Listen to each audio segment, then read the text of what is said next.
Allez, place maintenant au deuxième match du tournoi 2015. On va en Italie, on va à Rome pour Italie-Irlande. On retrouve Jérôme Cazelbou et Laurent Belay, bien sûr, pour nous faire vivre ce match depuis le stade olympique. Bon match, messieurs.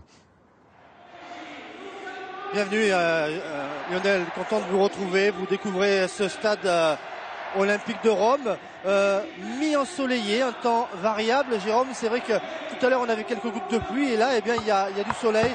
Les conditions de jeu sont absolument parfaites. Il fait beaucoup moins froid qu'à Paris et a priori il y a tout pour avoir un bon match entre l'Irlande, tenante du titre, et l'Italie.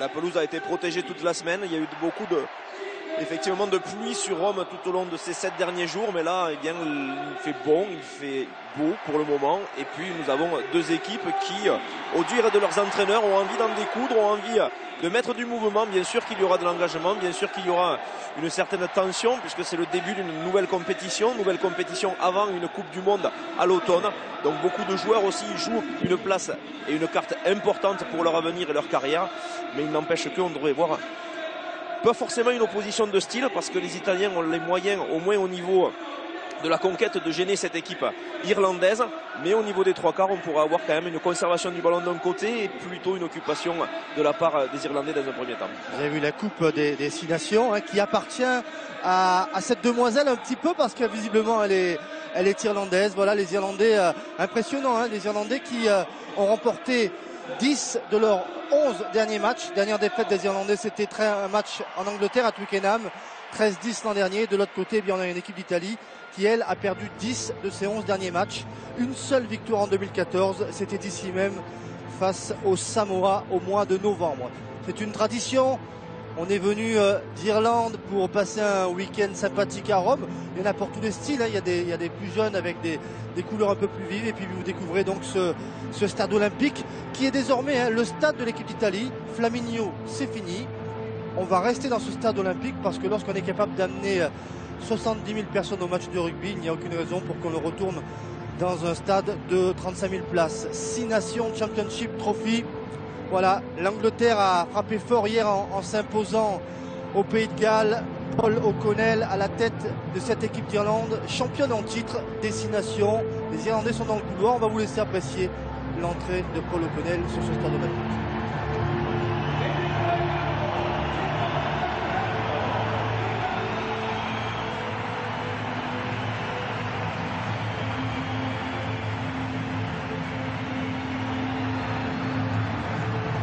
Voilà, Paul O'Connell a 35 ans et Jacques Brunel nous disait hier, il le trouve de mieux en mieux, ce joueur. C'est un joueur épatant.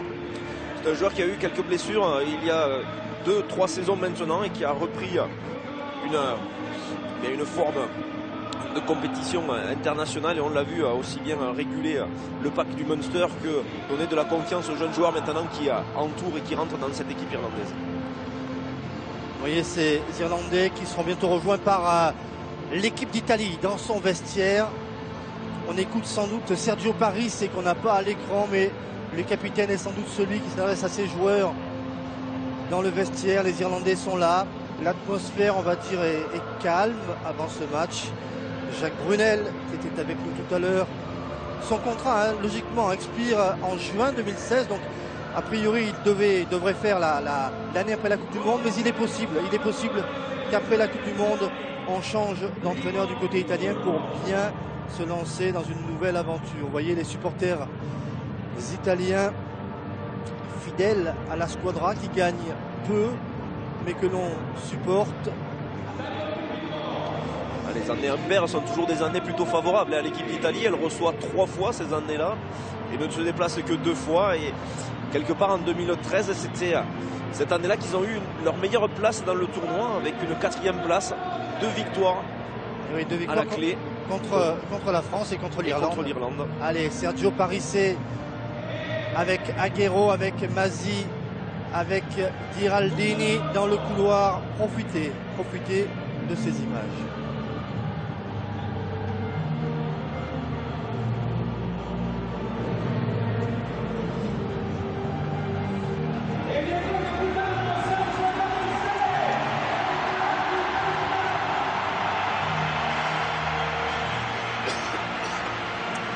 il y a du soleil, il y a un stade plein, il y a deux belles équipes, il y a un Sergio Parissé absolument rayonnant. C'est vrai que le stade français, ce sera sans doute vrai pendant ce tournoi.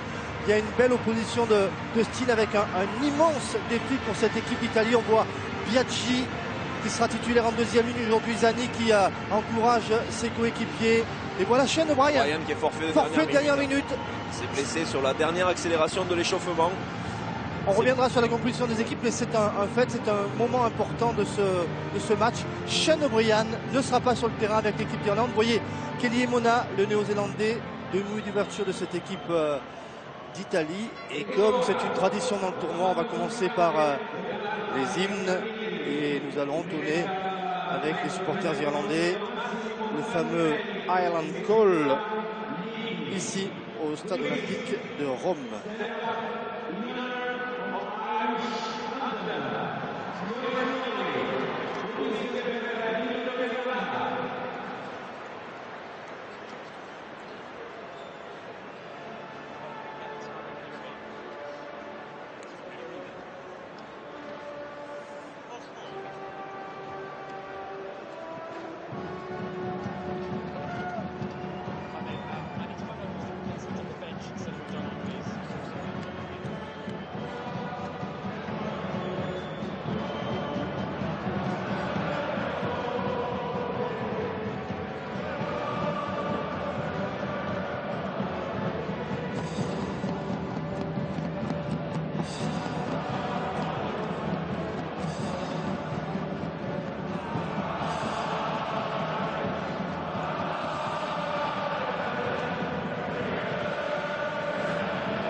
Yes.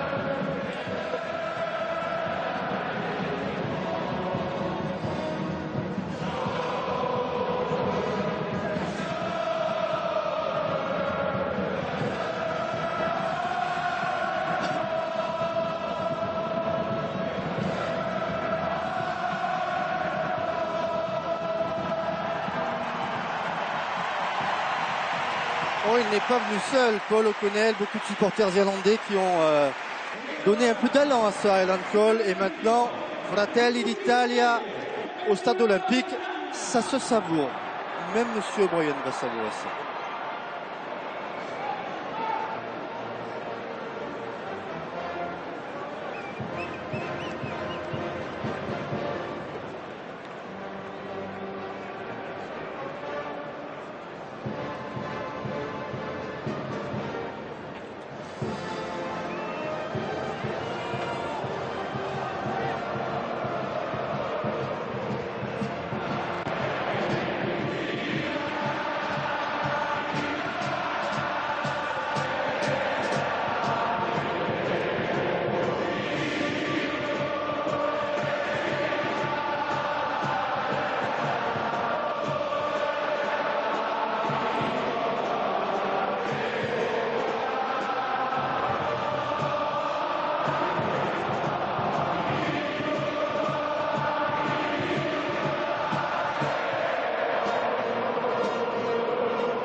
Croyez-moi, ça faisait du bruit, on l'a peut-être entendu à Paris.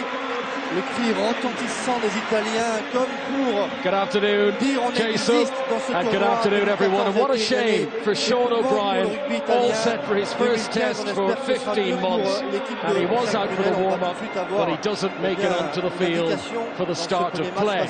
So Tommy O'Donnell comes in as the change. There is Sean O'Brien, and Robbie Deac has been named on the bench. He played against Argentina and Georgia last year. I think Philip Matthews, that expression on Sean O'Brien's face says it all. Yes, it's a bit of a surprise. You can understand if it was a hamstring or something that in the run-out you tightened up, but it was a shoulder injury, and it's a big surprise to all of us. Well, this is the Italian engine room. Parisi and Zani were not involved in Italy's heavy defeat in Dublin last year. Castro Giovanni went off injured very early in that game. Those three will be expected to have a big impact today.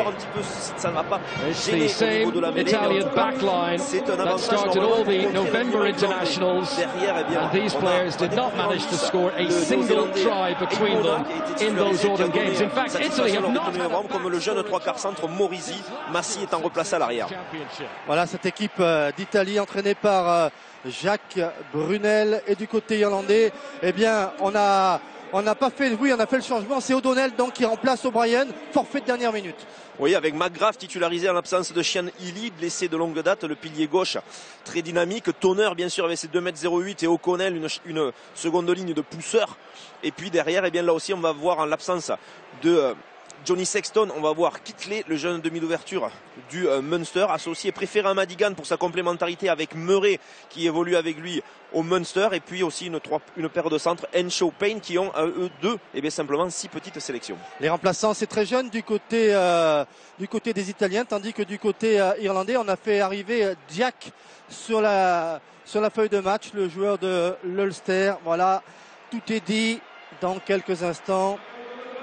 Les premiers pas des champions en titre du tournoi Destination, les Irlandais, Kelly et Mona, sous l'œil de Pascal Gahuzer pour le coup d'envoi de ce match entre l'Italie et l'Irlande.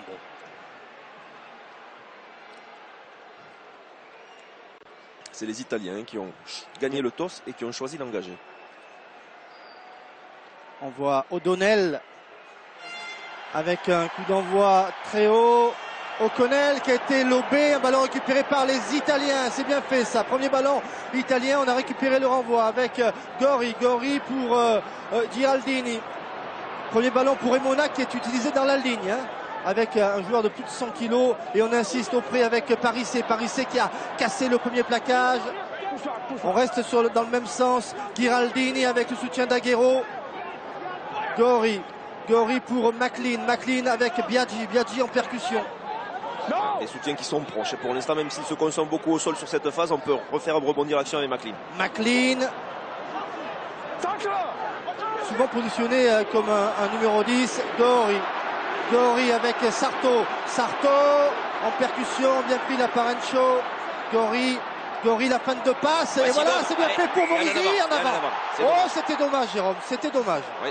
Belle initiative prise par le demi-mêlée qui a utilisé la course de ses soutiens pour fixer des défenseurs irlandais, qui s'est infiltré dans un trou, qui à la sortie de ce trou a réussi à passer les bras.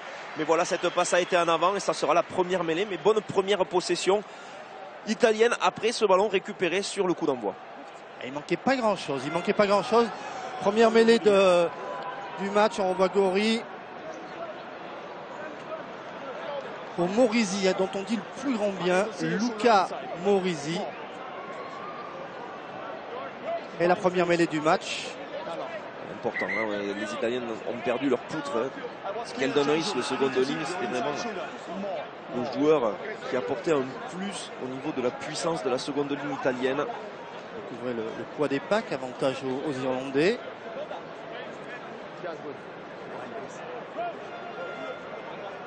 En tous les cas, les Irlandais n'ont pas contrôlé le premier renvoi du match. Paul O'Connell étant lobé par le coup de pied de renvoi des Italiens. Position un petit peu bas, c'est du gaucher. Au niveau de la liaison, attention, ça tient. Ballon pour Murphy et pénalité en faveur des Irlandais. Le pilier gauche. Le pilier gauche, mauvaise liaison. Il était lié à la manche de son vis-à-vis Aguero. Et il est sanctionné par Pascal Gahuzer. Allez, premier coup de pied de l'après-midi pour Yann Kittley qui va trouver une petite touche. On reste dans le camp irlandais. Pour l'instant, eh bien les Irlandais jouent dans leur camp. Vous découvrez ce joueur, Yann Kittley. C'est une surprise. On attendait plutôt Madigan. Et finalement, Joe Schmidt a choisi Kittley, l'ouvreur du Munster, pour suppléer Johnny Sexton. Sexton, et on l'a appris hier, qui sera de retour samedi prochain pour rencontrer l'équipe de France à l'Aviva Stadium de Dublin. Rory Best. Rory Best. Les ententes, c'était très lent dans l'alignement. Irlandais. Murray auprès avec O'Mahony. O'Mahony, on avance à l'impact et on a gagné une petite vingtaine de mètres. Ballon pour Kittley qui joue assez loin de la ligne d'avantage. Attention, Zebo à la tombée du ballon. Mazi est dessous. Mazi sur les jambes avec Fourneau. Fourneau pour McLean en avant. En avant selon M. Gahuzer. Il est difficile de donner le ballon à un joueur qui est en train de se replacer, qui recule. La passe est un petit peu... anticipe sur la course déjà pour attaquer le ballon alors qu'il est en train de reculer. Fourneau. C'est difficile, compliqué et ça donne une mêlée en bonne position. 22 mètres face au poteau de l'équipe d'Italie. Fourneau associé à Biaggi. Wazani derrière. Ouais. Deuxième mêlée. Attention, la première mêlée a donné lieu à une pénalité en faveur des Irlandais. On est en face des 22 mètres, en face des poteaux italiens, pardon. C'était juste une problématique de liaison de la part d'Aguero. Je pense qu'il va la corriger. D'ailleurs, Pascal, il l'a corrigé. Il vient à prendre effectivement beaucoup plus loin sa liaison sur Mike Ross. Et là par contre il est en train aussi de tourner. Ça travaille beaucoup au niveau des premières lignes. Et on va refaire la mêlée. Ça travaille beaucoup. Et puis surtout il y a une épreuve de force qui dure. Les deux packs sont restés tête contre tête là, pendant une bonne dizaine de secondes. On va bouger quelque peu. Rory Best, talonneur de l'équipe de Ulster, qui a déjà été capitaine de l'équipe d'Irlande. Son frère Simon Best a été un pilier international également. On s'est décalé, on va refaire une deuxième mêlée. On approche de la 5e minute et pour l'instant pas le moindre point au stade olympique de Rome. Mike Grass au premier plan face à Castro Giovanni.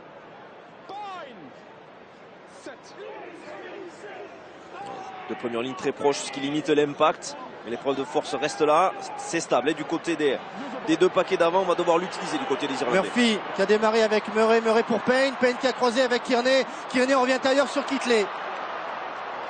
Bon lancement de jeu avec un en avant. Non, ça a touché le pied selon Tonnerre maintenant. Tonnerre en percussion dans les 22 mètres de l'équipe d'Italie. Petit côté avec Rory Best. Rory Best qui est pris. Ballon qui est libre pour Murray. On a avancé un petit peu hors jeu. Ouais, position de hors-jeu, c'est signalé, il y a un avantage en cours. Murphy, on va revenir à la pénalité en faveur des Irlandais pour une position de hors-jeu.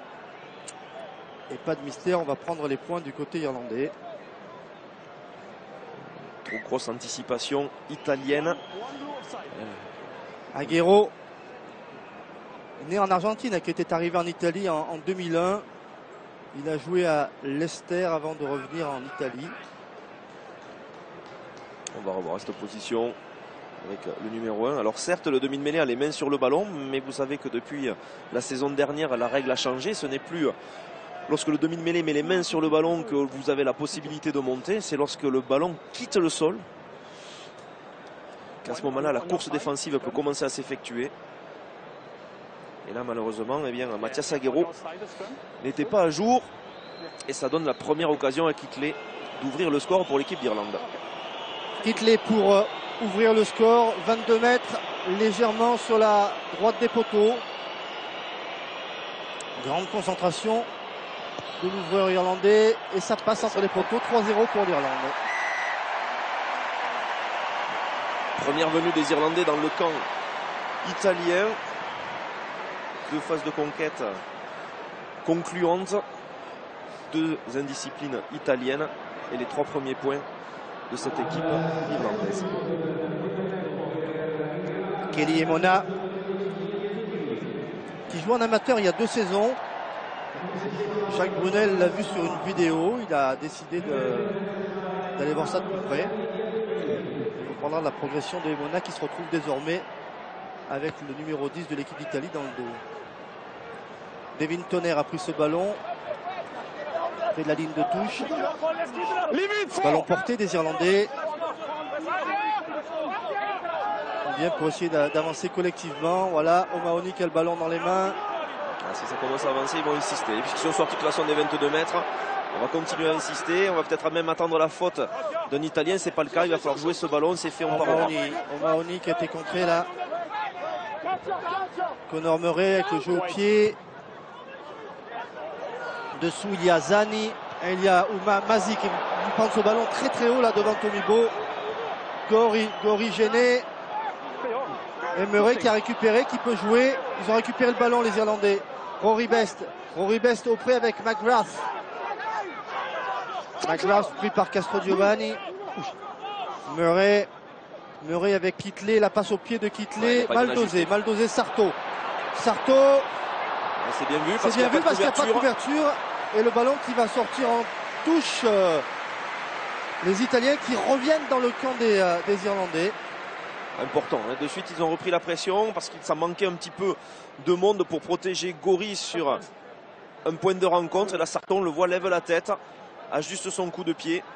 Malheureusement, j'ai envie de dire pour lui, il sort en touche parce qu'il n'y avait aucun défenseur irlandais dans cet espace, dans cette zone de jeu.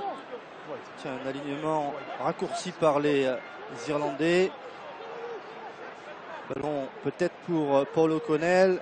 Gêné sur la première touche. Best, il avait été contré par le déplacement des Italiens. Là, cette fois-ci, c'est bien pris.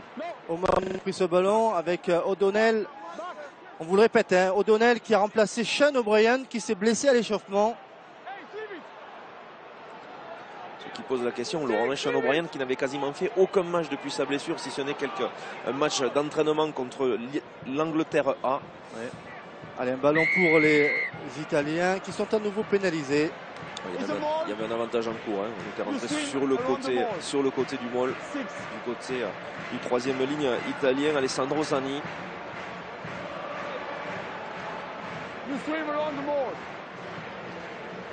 Kitley pour retourner jouer dans le camp des Italiens. Italie-Irlande, hein, ce sont deux équipes qui seront dans la poule de l'équipe de France lors de la prochaine Coupe du Monde. L'Italie sera le match d'ouverture et le match de l'Irlande sera celui de clôture de la poule.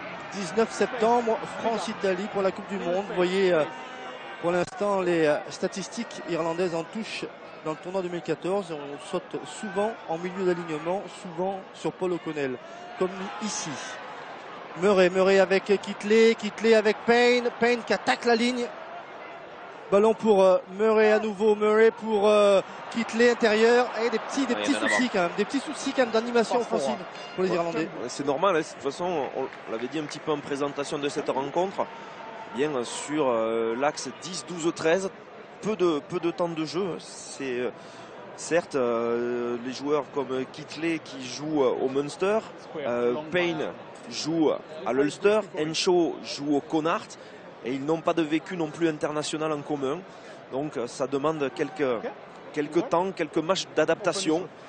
Et pour l'instant, bien c'est leur premier match. Donc les Italiens pourraient peut-être aussi en profiter.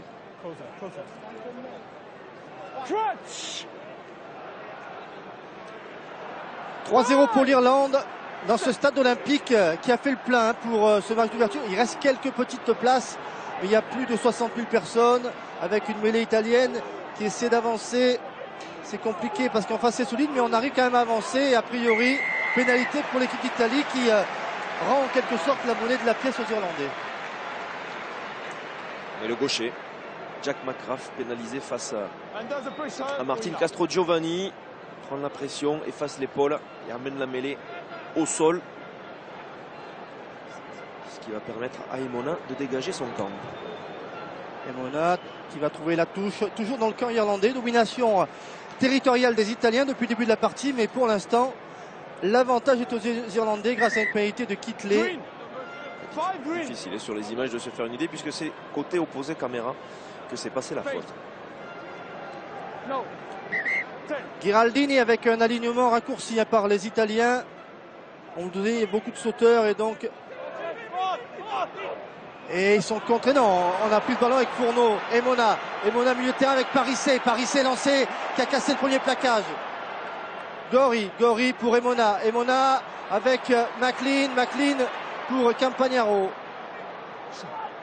Gori pour Emona. Emona est très solide, mais il est pris là par McGrath. Attention, on va essayer de défendre au haut du côté des Irlandais pour former un maul. C'est annoncé par l'arbitre monsieur Gahuzer et ce sera donc un ballon rendu à l'équipe d'Irlande sur cette défense des joueurs du paquet d'avant qui aiment bien prendre à deux les adversaires. C'est une spécialité irlandaise, hein, ce plaquage haut pour récupérer le ballon. Pas plaquage haut, on plaque assez haut le bonhomme pour lui bloquer les bras. Bloquer les bras, on essaie aussi de bloquer les appuis pour ne pas qu'il puisse descendre au niveau du sol. Et on attend que l'arbitre annonce la formation d'un maul.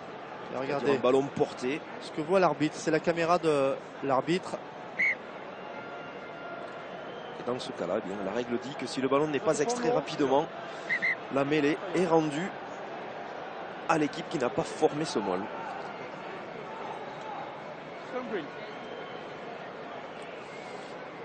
Et on va quand même jouer la mêlée. On est en train de soigner le demi d'ouverture qui fait une ouverture irlandais. Mais comme il ne participe pas à cette phase de jeu, bien, normalement, rien n'empêche cette mêlée de se jouer.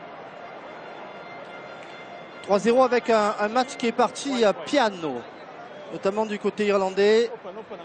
Murray qui prend les informations. L'introduction du demi de mêlée irlandais. Conor Murray et la poussée des Italiens.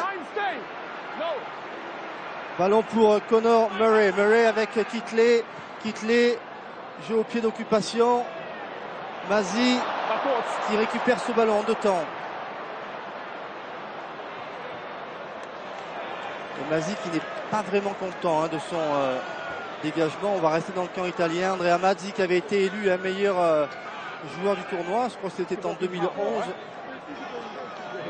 petit peu d'affolement de la part d'Andrea Mazzi. Alors certes, il n'a pas voulu attendre le rebond. On ne sait jamais.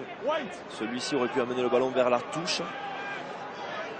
Mais pour autant, eh bien, Kitley n'avait pas averti Zebo, son 3-carrel, qu'il allait jouer au pied. Donc il n'y avait pas de pression non plus sur l'arrière italien. Murphy a pris ce ballon. Kitley avec Henshaw. Henshaw qui a cassé le plaquage de Emona. Ballon pour Rory Best avec McGrath. McGrath pris par Zani. Murray, on va jouer sur le fermé, petit côté avec la pénétration de Murphy, bien pris là par Biaggi. Bon plaquage de Biaggi, nouveau venu de cette équipe d'Italie. Paul O'Connell lui aussi a rebondi là sur les Italiens, Minto en l'occurrence. Ballon pour O'Donnell, 2 pas devant la défense, il est pris. Les Italiens sont en place défensivement, ils ne subissent pas les impacts irlandais. Au contraire, ils arrivent même à mettre la main pour retarder un petit peu les libérations de balles et empêcher la mise de la vitesse dans le jeu irlandais. Il a un début de match difficile, Kitley quand même. Allez, c'est Campagnaro qui met la pression avec Morisi. Ballon qui est libéré, les Irlandais sont de retour dans leur camp. Avec un ballon pour Murray. Murray avec Tomibo. Tomibo qui s'engage et là encore, il est bloqué. Tomibo, les Italiens qui sont dans le match. Au pied d'occupation sûrement pour se sortir loin par Tierney. À la réception, après le rebond, il y a Mazzi. Là,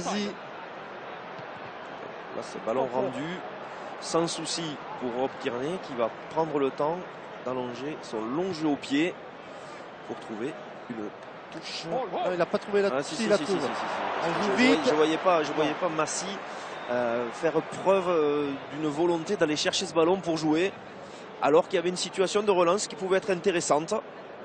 Et le ballon de rugby a parfois des rebonds capricieux. La preuve sur cette image. Rob Kearney, c'est l'expérience dans cette équipe d'Irlande derrière. Avec un blessé, c'est Zebo qui est en train de se faire soigner. L'Irlande est à 14. Prise de balle de Devin Tonner. Tonner amené au sol par Aguero. Paul O'Connell sur un joueur lancé, Murphy en l'occurrence. Murray pour O'Mahony face à qui échappe à Fourneau. Zebo a repris sa place et pour l'instant le ballon est à disposition de Conor. Murray pour une nouvelle percussion de Paul O'Connell. Murray, on commence à se mettre en place avec Jared Payne qui est pris tout près de la ligne des 22 mètres de l'équipe d'Italie. On continue avec O'Donnell Murray pour McGrath. McGrath pris par Zani. Patient ces Irlandais avec une vraie volonté de fixer dans un premier temps tous les avants qui traînent au bord des points de rencontre. Tomibo il va à son tour. Et un ballon lent là pour Murray qui va rejouer avec Rory Best. Rory Best par le sol devant la ligne des 22. Murray intérieur, mais on n'avait pas bougé du côté en avant. Ballon qui va être... Que dit monsieur Gahuzer? 11.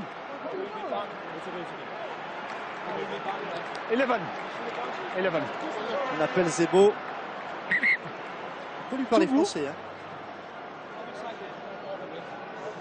Ah, Zebo,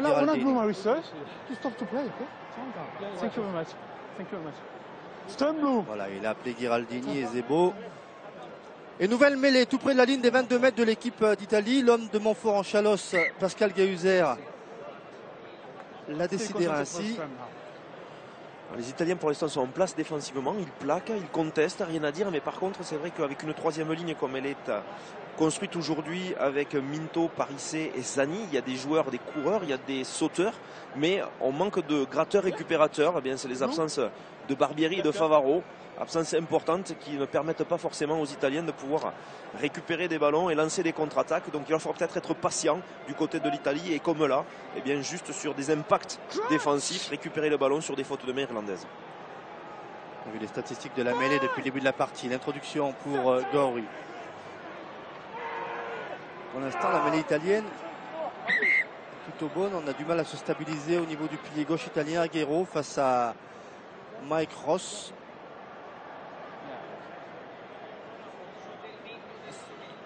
I need stability after set.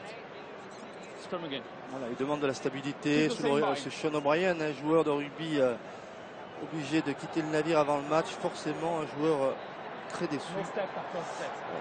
Pascal Gahuzer va changer de côté à la demande de Wayne Barnes, son arbitre de touche, qui vient de lui annoncer qu'il devrait surveiller la lésion de Martin Castrogiovanni, le droitier italien.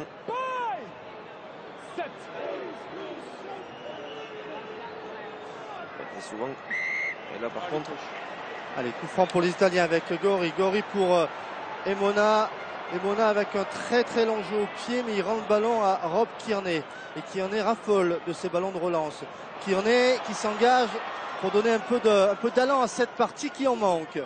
Payne pour Tonnerre. Tonnerre, révélation du dernier tournoi, il avait été excellent dans le tournoi 2014. Devin Tonnerre, Murray, Mahoney sur un pas. Il y a un ballon qui est toujours pour les Irlandais qui commencent à mettre la main sur le ballon. Murphy, pris par Fourneau. Occupation du terrain par le pied de Murray. Murray avec un jeu haut, Mazier dessous. Et un ballon qui replie devant. Pénalité contre les Italiens. McLean doit avoir normalement, en plus c'est un des joueurs les plus expérimentés de ces lignes de 3 quarts, doit avoir l'intelligence, voyant qu'il s'agit d'un en avant, de ne pas disputer le ballon, de revenir de suite se mettre en situation défensive pour bloquer l'Irlandais, ou du moins rester très près de la zone où le ballon va rebondir, pour bloquer l'Irlandais qui allait s'en saisir. C'est une nouvelle opportunité donnée à Kittley pour aggraver le score. C'est pas forcément très spectaculaire ce que font les Irlandais, mais petit à petit, bien, ils prennent possession du ballon et ils héritent des fautes que commettent les Italiens pour récupérer ce ballon. Offrant ainsi à leur demi d'ouverture Yann Kittley, 4e sélection aujourd'hui, sa première sélection dans le tournoi. Yann Kittley, vous voyez sa distance des poteaux, 39 mètres, et sur un plan un petit peu plus large. Vous allez découvrir sa position. 39 mètres sur la droite des poteaux, ça pourrait faire 6-0. Et ça va faire 6-0 en faveur de l'Irlande. Réalisme et efficacité du côté des Irlandais. Pour l'instant, une occupation italienne peu récompensée parce que les Irlandais, bien eux, sont en règle, se mettent peu à la faute, très disciplinés. Et pour l'instant, eh bien, l'Italie est obligée de courir après le score. Allez, Kelly Emona pour un nouveau renvoi. Devin Tonnerre a laissé passer pour Tomibo. Le ballon en avançant, l'ailier irlandais. machine à marquer des essais, hein, Tomibo. On vous en parlera. Parissé toujours à l'aise sur les ballons aériens. Mazzi qui est pris. Gori sur le petit côté avec Castro Giovanni, avec Zani. Zani, le ballon qui est... On est passé en touche, estime monsieur Stuart Barry, l'un des assesseurs de Pascal Gahuzer. C'est dommage, hein, il y avait peut-être la possibilité de rester dans le terrain pour Alessandro Zani. Oui, mais il y avait une bonne défense, un bon retour défensif de la part de Kearney, qui vient aider Conor Murray. Et effectivement, eh bien, le bras du troisième ligne, italien, est en touche. Il y aura donc un lancer pour Oribest. Et encore une fois, Zani et ses copains vont devoir batailler pour livrer bataille pour prendre le ballon aux Irlandais. Avec quand même un ballon récupéré sur le lancer. Castro Giovanni en percussion. Gori à l'extérieur pour Parissé dans les 22 mètres de l'équipe d'Irlande. Gori extérieur avec Emona. La passe pour Morisi, Campagnaro, bonne défense des Irlandais. Ballon pour les Italiens avec Gori pour Emona avec Minto. Il faut vite aller sur les extérieurs s'ils ont la possibilité d'écarter, mais ce sont des avants qui sont dans la ligne, dans le même sens. Allez, il faut l'écarter, il faut le donner. Emona, jeu de pied haut. Mal fait, un peu long. Dessous, il y a Tomibo. Un peu long. L'option était intéressante parce qu'on se retrouvait sur un 2 contre 2 avec des joueurs comme Minto et Parissé qui sont très aériens. Mais face à eux, il y a aussi des joueurs formés au football gaélique que sont Tomibo et Rob Kearney. Et regardez, Parissé, il n'est pas content parce qu'il y a pénalité en faveur des Irlandais. Il estime que Parissé a un peu appuyé son plaquage après que Tomibo eut récupéré le ballon. Il a poussé Tomibo en l'air, surtout. Donc, on va revoir à la chute du ballon. Voilà, on le voit effectivement. Il pousse le joueur en l'air, même si derrière il va s'excuser. Ce qui permet, à la différence d'un bras cassé sur un arrêt de volée où la touche aurait été en faveur de l'Italie, et bien comme c'est une pénalité, la touche est en faveur de Oribest pour l'Irlande. Mais il va falloir qu'il s'applique le talonneur parce qu'il a déjà perdu 2 ballons sur ses lancers. On a pris Tonnerre, évidemment, le plus grand joueur sur le terrain, 2,08 m. Et ballon porté des Irlandais. Voilà, qui lorsqu'ils sont mal pris, eh bien, ils ont cette option désormais pour aller défier, peut-être faire la faute à cette équipe d'Italie. Jeu de pied haut de Conor Murray. McLean en l'air, un ballon récupéré. Mazzi pour Emona avec Campagnaro, loin devant. Il y a une couverture de Kittley. Et Kittley qui renvoie directement sur Emona qui a contrôlé et ne va pas jouer la touche rapidement. Belle touche à trouver par Kittley là, qui renvoie les Italiens dans leur camp. Les Irlandais ont un jeu au pied long, ils sont connus pour ça, que ce soit Kittley que l'on découvre, mais surtout Kearney. Et donc c'est peut-être dommage que l'équipe d'Italie, sur des ballons qu'elle arrive à récupérer, s'en débarrasse très rapidement. Ça a été le cas précédemment, il y a eu Emona qui l'a fait, il y a eu Sarto qui l'a fait, il y a eu maintenant Campagnaro. Sarto avait trouvé une belle touche, Campagnaro par contre en ce ballon. Et on revient jouer dans les 40 mètres italiens avec un lancer difficile, mais capté quand même par Fourneau. Et le ballon porté made in Italy. Ici on y goûtait avec Ghiraldini qui laisse pour Gori. Il est gêné, mais il fait le petit côté avec un bon plaquage de Oribest. Tout près de la ligne de touche. Et il demande, il n'y avait pas de soutien du côté italien alors qu'il avait fait la petite valise. Gori. 37e sélection pour Gori. Aujourd'hui, il commence à avoir 38e même sélection. 25 ans. Lui qui avait débuté sous Nick Mallette. Eh bien, il commence à prendre de l'expérience. On va revoir son départ. Et là, le soutien, Jérôme, c'était difficile parce qu'ils avaient anticipé sur un jeu au pied. On avait vu déjà Sarto qui était parti, qui était devant lui. Donc, mésentente, manque de communication et surtout d'application pour protéger le jeu au pied du demi-mêlée qui a dû contourner Paul O'Connell qui était bloqué par Aguero. O'Mahony qui a le ballon dans les mains. Ballon pour les Irlandais qui progressent. Ils commencent à faire du mal. Et les Irlandais, cette équipe d'Italie sur ces ballons portés, ils usent. Le départ de Murray, la mauvaise transmission. Il faut presser. Kittley qui est arrivé à garder son sang-froid pour trouver une belle touche. Très propre de la part du jeune demi d'ouverture qui ne s'est pas affolé.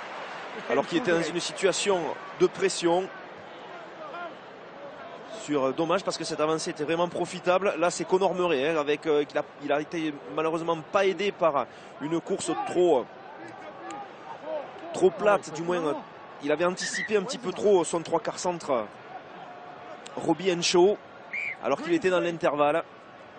Et le lancer à venir de Ghiraldini vaut cher pour l'équipe d'Italie, avec un alignement réduit pour les Italiens, seulement 4 joueurs. Prise de balle déviée de Fourneau, Gori avec Parissé intérieur pour Sarto qui sort son équipe des 22 mètres. Gori avec la percussion de Parissé à nouveau. Bon début d'action des Italiens. Et Emona sur le côté avec McLean. Et McLean qui ne trouve pas la touche. Mais Tomibo avec Kearney. Kearney pris par Morisi. Conor Murray, Kittley avec O'Donnell sur un pas. Et il y a des petits soucis du côté italien quand même, hein, du côté irlandais.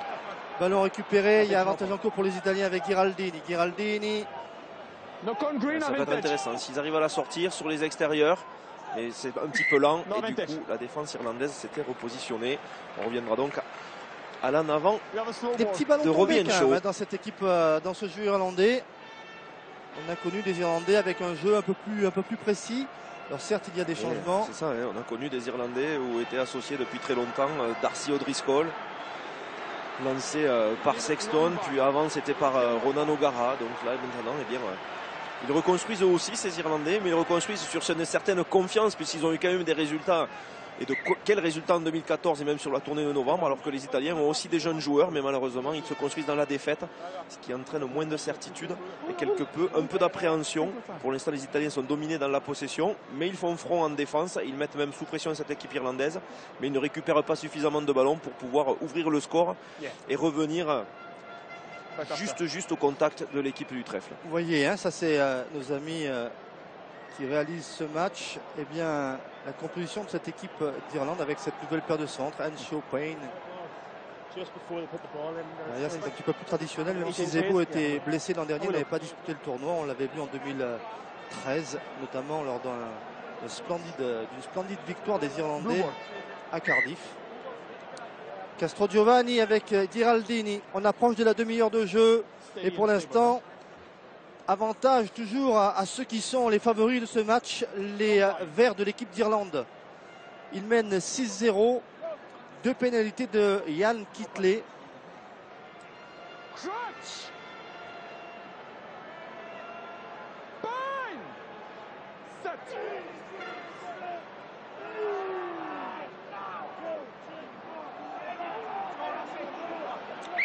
Et pénalité contre les Italiens, monsieur Gahuzer qui pénalise la mêlée italienne. Oui, une nouvelle fois Mathias Aguero, qu'il soupçonne d'avoir changé sa liaison pour amener son vis-à-vis vers le sol. Et d'ailleurs, il va appeler Sergio Parissé par rapport justement à de nombreuses sanctions de l'Italie en mêlée.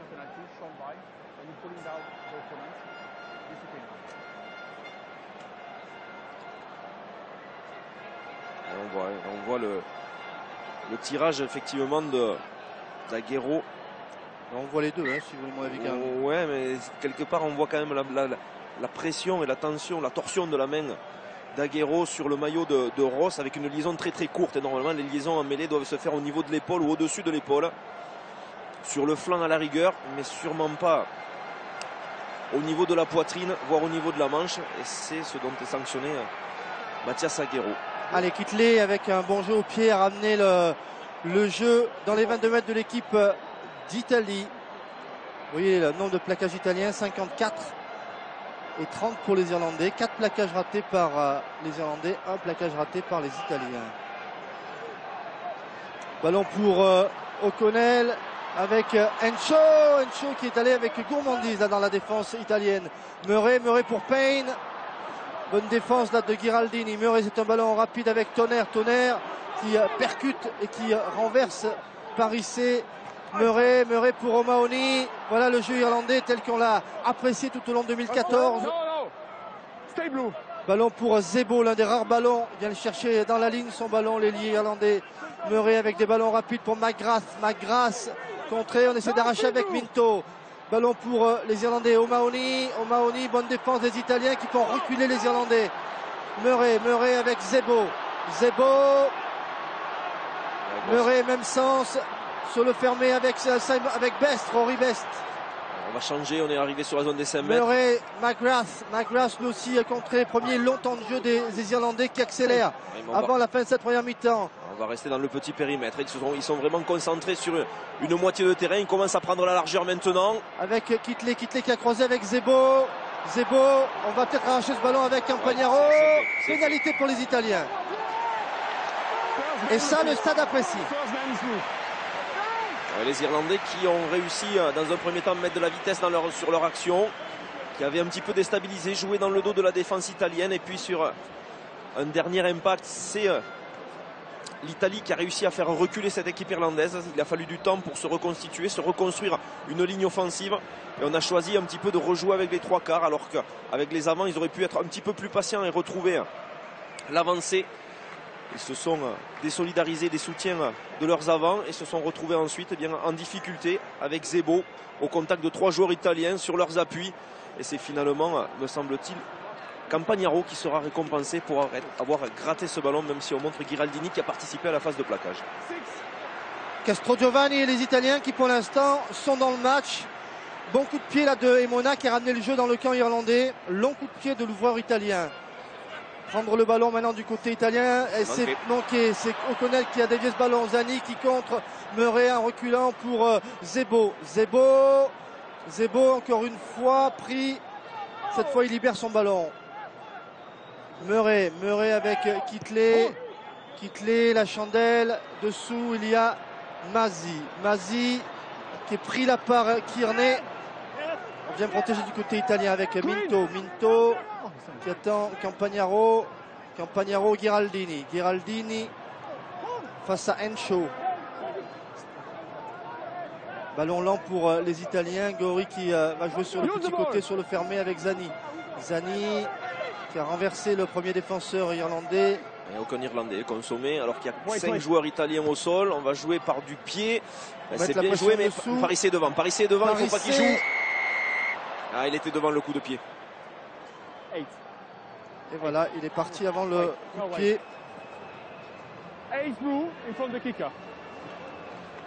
Allez, on va la tenter cette pénalité. Allez, il y a 2 chèques de 10 000 € à gagner pendant ce tournoi. Pour cela, répondez à cette question. L'Italie a déjà gagné le tournoi des 6 nations. Envoyez vos réponses, vrai ou faux, par SMS au 7 21 21, par téléphone au 36 32. Un tirage au sort sera effectué parmi les bonnes réponses à l'issue du tournoi. Vous aurez une deuxième chance de jouer en deuxième mi-temps avec une autre question. Les Irlandais qui sont légèrement contre le vent ont choisi d'aller en touche pour un lancer à 10 mètres de la ligne d'essai italienne.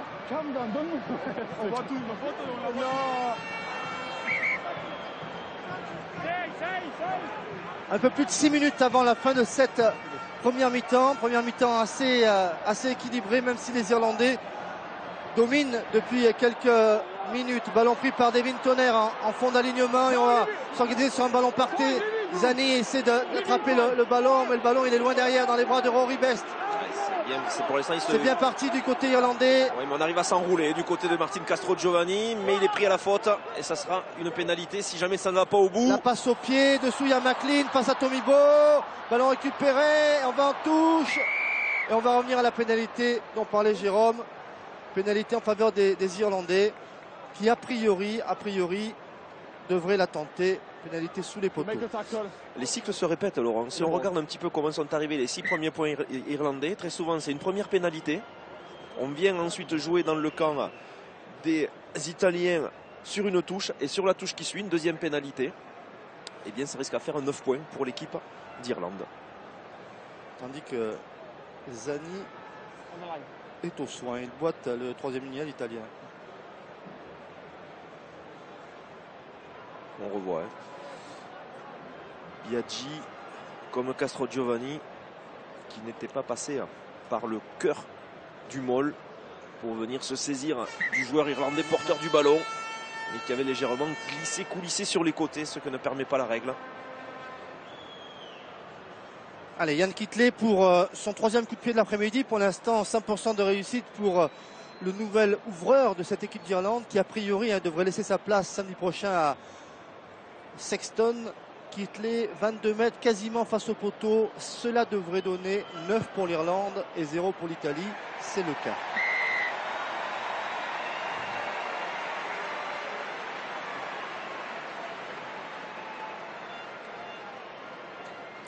Les Italiens qui doivent absolument remettre la main sur le ballon et le conserver, quitte à prendre quelques risques dans leur camp.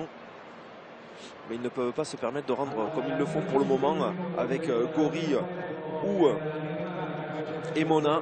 Autant de balles au pied que les Irlandais utilisent parfaitement, et puis surtout avec le jeu au pied beaucoup plus long de l'Irlande, et bien pour l'instant il reste campé dans l'équipe. Parissé a pris ce renvoi, ballon récupéré avec Giraldini à l'extérieur pour Emona. Quel tampon! Emona est gaillard. La preuve, il a résisté au plaquage d'Encho. Ballon sur le côté avec Morisi. Morisi qui s'engage. Voilà, les Italiens qui jouent comme le réclame Jérôme Casalbou. Mazi qui passe par le sol. Ballon lent pour Gori. Gori qui rejoue le Thésard avec Giraldini. Giraldini par le sol. Gori qui retourne sur le petit côté avec McLean. McLean qui a fait semblant de jouer au pied, qui donne main maintenant à Aguero. Ballon pour Gori. Giraldini, Castro Giovanni dans les 22 mètres de l'équipe d'Italie. Avec ses avants. Avec Mazi extérieur, Parissé de pas, qui rentre dans ses 22 mètres. Ballon qui est libre pour Gori extérieur avec Sarto Biaggi par le sol dans les 22 mètres de l'équipe d'Irlande. Mais les Irlandais sont toujours là, présents en défense. Minto, attention de ne pas s'isoler. Non, il a conservé quand même le ballon. Parissé, lui aussi avance. Il faut inverser ou peut-être se mettre en position, peut-être de tenter le drop s'il se le sent. McLean qui allonge la passe pour Emona avec Fourneau. Fourneau vient disputer avec Ross. Et avantage en cours, c'est pas sorti de la zone de plaquage. McLean pour Minto qui a passé la ligne d'avantage, qui a cassé le plaquage. Gori, McLean pour Morisi, ou plutôt Sarto qui a donné pour Campagnaro avec Gori à nouveau. Gori qui cherche, qui trouve Minto qui a donné le ballon, mais il n'attendait pas tellement Minto. Gori qui est contré, ils étaient fatigués. Il y a trop de désordre. Pour l'équipe d'Italie, il y avait trop de désordre. C'est une équipe qui doit rester dans l'ordre, sinon après les joueurs sont un petit peu perdus. Ça va, ça court dans tous les sens, donc on arrêtera l'avantage. Et on reviendra à cette pénalité pour une faute de Tommy O'Donnell qui ne s'est pas sorti de la zone de plaquage, qui a mis les mains alors qu'il était au contact avec 2 joueurs italiens. Et on va prendre la touche. Vous voyez O'Donnell remplaçant de Sean O'Brien. Touche 5 mètres de la ligne d'en-but de l'équipe d'Irlande. Le stade en frémit de cette touche à venir. Assurer la conquête du côté italien. Et pourquoi pas aller marquer, laisser de l'espoir juste avant la mi-temps. Il y avait sûrement un ballon porté derrière. À venir, après cette prise sur Fourneau. Ballon derrière pour Zani. On a des accès du côté italien. Zani qui reste dans le terrain, c'est important.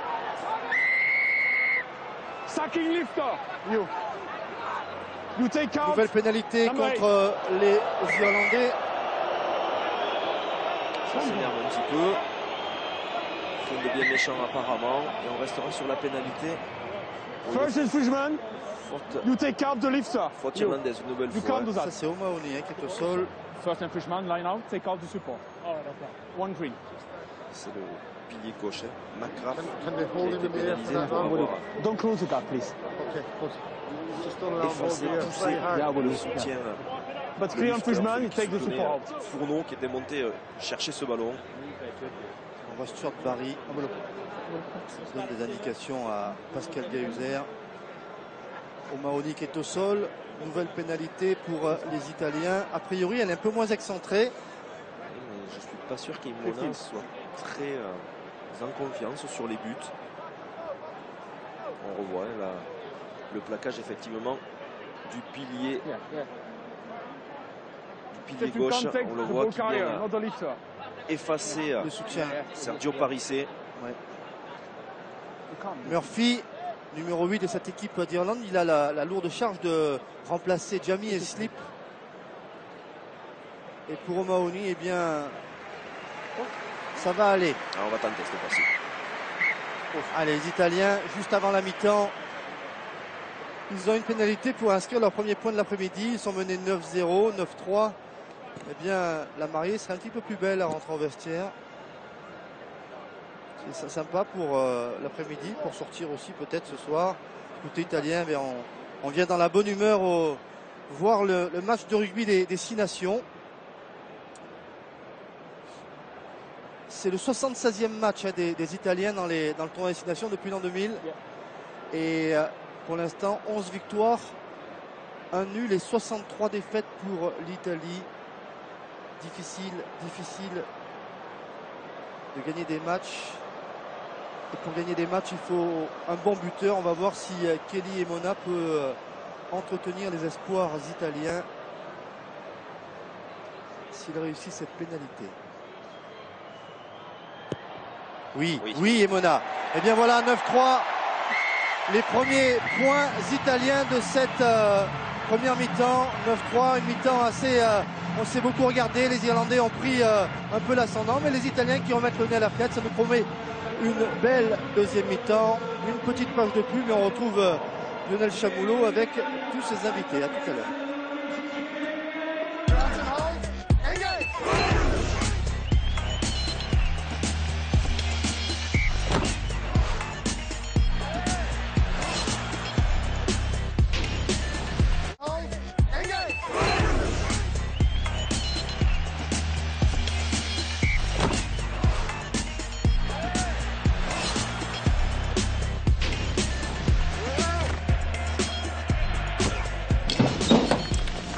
Avant de retourner à Rome, quelques images fortes, celle de l'arrivée de Philippe Saint-André qui rejoint son équipe, l'équipe de France qui va rentrer, et vous rentrez avec Philippe Saint-André dans les nouveaux vestiaires du 15 de France.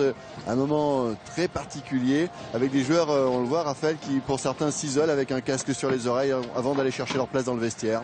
Oui, il retrouve l'intimité du vestiaire.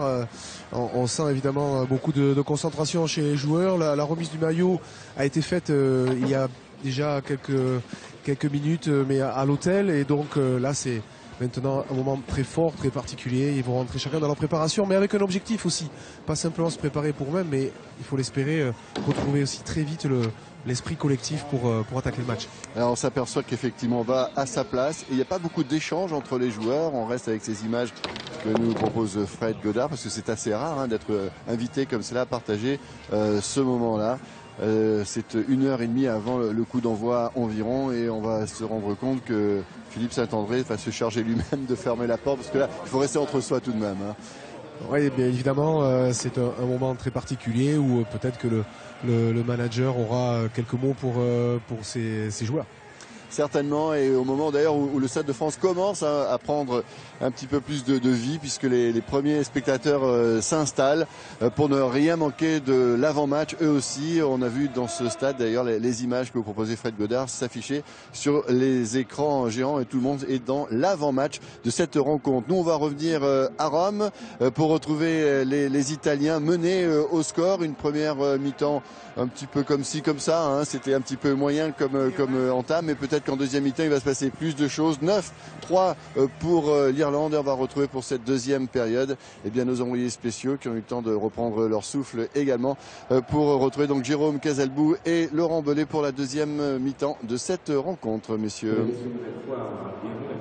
Oui, Lionel, bienvenue à Rome, week-end à Rome, c'est plutôt sympa. Oui. Avec Paul O'Connell qui parle à ses coéquipiers parce que l'Irlande dans le tournoi des 6 nations a remporté 49 victoires depuis l'an 2000 et la 50e elle est difficile à aller chercher. 9-3 face à de vaillants Italiens. Pour l'anecdote, juste simplement, l'Angleterre en a gagné 52 de matchs et la France 50. Mais Jérôme, c'est vrai que 9-3, on va dire que la deuxième mi-temps promet d'être ouverte parce que ce match n'est pas joué. Non, surtout que lorsqu'on regarde les phases de conquête, elles sont à peu près équilibrées. Les Italiens et les Irlandais font un jeu égal en mêlée. La touche, elle est plutôt à l'avantage des Irlandais qui arrivent à mettre en place des ballons portés sur cette phase de jeu, mais ils ont quand même perdu 2 de leurs lancers, les Italiens en ont perdu 2 aussi. Donc c'est vrai que c'est un petit peu moyen, les deux équipes ne maîtrisent pas forcément leur jeu, on voit que les Irlandais cherchent à mettre de la vitesse, mais pour autant il y a quelques erreurs de main avec des automatismes à trouver sur cette jeune ligne de 3 quarts, et du côté des Italiens il y a trop peu de possession de balle pour le moment pour pouvoir vraiment mettre à mal cette équipe d'Irlandaise. Ils ont réussi à le faire par moment, et surtout, j'ai envie de dire, sur les 5 dernières minutes de la première mi-temps, ce qui leur a permis d'acquérir cette pénalité qui leur a permis d'ouvrir le score pour n'être mené que 9-3. Mais tout est encore possible sur cette seconde période. Attention par contre au moment de la rentrée des bancs, le banc irlandais est quand même un petit peu plus expérimenté que le banc italien aujourd'hui. Voilà, les Italiens l'an dernier avaient plaqué 245 fois contre l'Irlande. Ils ont plaqué 76 fois en première mi-temps, donc ils n'arriveront pas à un chiffre comme celui de l'an dernier. Et pour l'instant, eh bien, le match reste indécis avec le renvoi récupéré par Emona. Emona qui s'engage, ballon italien, Gori avec Giraldini. Giraldini, il a en soutien Biaggi. Gori pour le jeu au pied de McLean. McLean, ballon qui est renvoyé sur Kitley. Kitley. Ci ritornano la stessa moneta. Il y a Kearney qui va être dessous. Avec McLean qui libère. Giraldini avec le ballon sur le côté pour Campagnaro. L'interception de Henshaw. On s'est mal compris là du côté italien. Ouais, il y a une opportunité sur les extérieurs s'ils arrivent à le donner. Ils l'ont eu. Avec O'Connell sur un pas pour Murphy. Il y a encore un surnombre, vite si ça sort du côté de Murray, un petit peu en retard, il va falloir revenir. Avec la passe au pied, c'est bien fait. Attention à la vitesse, si le rebond est favorable. Le rebond n'est pas favorable. Ballon pour les Italiens avec Gori. Gori à l'extérieur pour Parissé. Parissé qui donne ce ballon mais récupéré par les Irlandais avec Zebo. Kearney qui revient dans le trafic et il a voulu prendre un intervalle, mais celui-ci n'existait pas. Zebo Murphy, pris par Emona. Murray avec Tonnerre. Tonnerre, la percussion sur Masi. C'était du sérieux. Ballon pour les Irlandais avec O'Mahony par le sol. Murray pour Kitley. Il n'y a pas de solution. Il s'est un tout peu isolé, mais le soutien est là. Murray qui revient dans le fermé avec Payne. Payne pour la pénétration d'Henshaw. On est reparti pour une longue séquence de possession irlandaise. On essaye vraiment d'utiliser l'ensemble de la largeur du terrain en rejoignant dans les 5 mètres pour ensuite maintenant renverser. Et on va rebalayer une nouvelle fois sûrement vers dans le même sens. Non, on a choisi de changer, mais on retombe sur la défense italienne qui est reconstituée. Henshaw. Murray, ce sont des ballons lents pour O'Connell. O'Connell en biabi face à Morisi. Ça va finir soit par une pénétration d'élan, peut-être qu'on va arriver à prendre un petit peu au cœur, relever les ballons, ou sinon ça finira sur du jeu au pied. Avec Kitley pour O'Mahony, Zebo, de la vitesse avec Payne, avec Kearney qui s'est engagé, belle course de l'arrière irlandais. Murray pour O'Donnell contré sèchement par Giraldini. Ouais, bon contre-ruck par contre, mais et c'est bon, c'est récompensé. On s'est couché pour finalement récupérer ce ballon du côté des Irlandais alors qu'on avait été dominé à l'impact après que le ballon ait été amené au sol.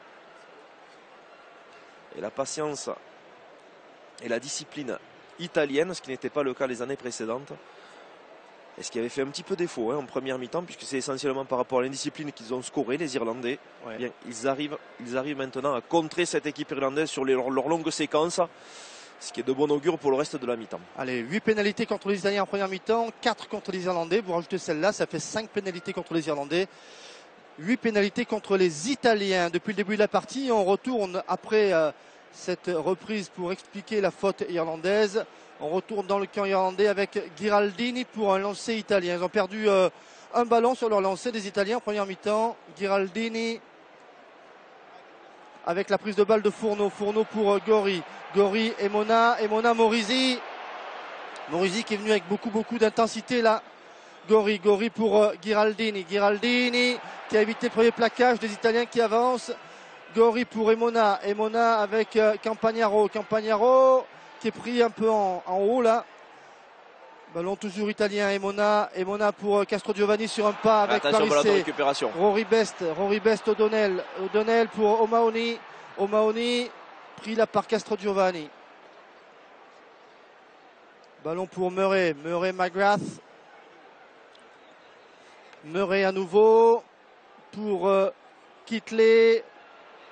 Avec le ballon pour Kearney. Kearney par le sol. Murray. Kitley. Murphy.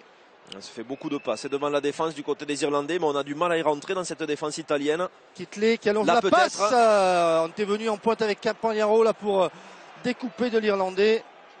Ballon toujours pour les Irlandais qui avec McGrath qui est contré. Murray, Kitley, O'Donnell pour O'Mahony. Ballon pour Murray, à nouveau toujours les Irlandais qui cherchent l'ouverture dans cette défense italienne sans parvenir à la trouver. Murray avec Kitley qui allonge la passe. Tomibo face à Morisi, face à Giraldini. Murray, longue conservation des Irlandais. Quel temps de jeu. O'Donnell maintenant face à Fourneau. Murray pour Devin Tonner avec un ballon pour les Italiens, récupéré par Zani. Il pas récompensé malheureusement. Ballon pour les Irlandais avec la pénétration là de Jared Payne. Murray un peu seul, Murray. Et toujours cette conservation des Irlandais, ça c'est remarquable. Ouais, les Italiens ne viennent pas non plus forcément gratter, ils ne cherchent pas à récupérer le ballon, ils cherchent à ce qu'à un moment donné un Irlandais s'isole pour peut-être à ce moment-là jaillir sur lui et récupérer le ballon. Ils sont en train de s'épuiser un peu aussi, les Irlandais sur cette longue séquence, ils n'arrivent pas à se réorganiser offensivement. Kitley, la fin de passe, il est pris un tout petit poil haut, mais pas de sanction pour M. Gahuzer. Murray avec la pénétration de Kearney, toujours très incisif dans ses prises de balles. O'Connell qui arrive lancé. Quelle séquence là des Irlandais avec Murray, la fin de passe qui s'engage. Murray qui libère le ballon pour McGrath avec O'Donnell. O'Donnell face à Fourneau. Tout près de la ligne des 22 mètres, on a avancé du côté irlandais. O'Connell avec Tonner. S'ils arrivaient à marquer au bout de cette action, ça ferait mal aux Italiens. Murray pour Kitley qui navigue, qui a pris de la vitesse et en avant de Campagnaro. À deux doigts, c'était soit l'interception qui marchait et Campagnaro peut-être avait 80 mètres à faire pour aller marquer, soit c'était Zebo qui récupérait le ballon et il était normalement entre les poteaux. Ça se finit par l'en avant du 3/4 centre italien et ce sera donc une mêlée en faveur des Irlandais. Et on va revoir ça. Il ne s'en fallait pas de beaucoup d'un côté comme de l'autre, comme le disait Jérôme Casalbou. Campagnaro qui avait marqué un essai en contre l'an dernier au Millennium de Cardiff, on s'en souvient.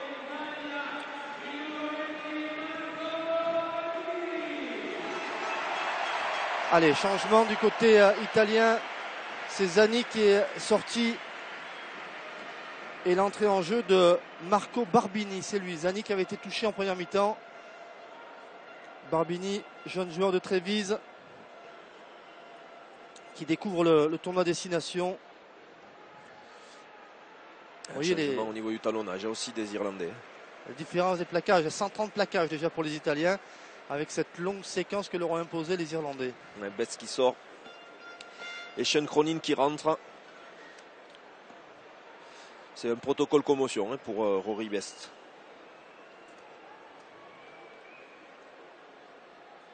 Allez, mêlée avec l'introduction pour Conor Murray dans les 22 mètres de l'équipe d'Italie, tout près de la ligne des 22 mètres. Voilà, vous la voyez, cette ligne des 22, au niveau de la troisième ligne irlandaise.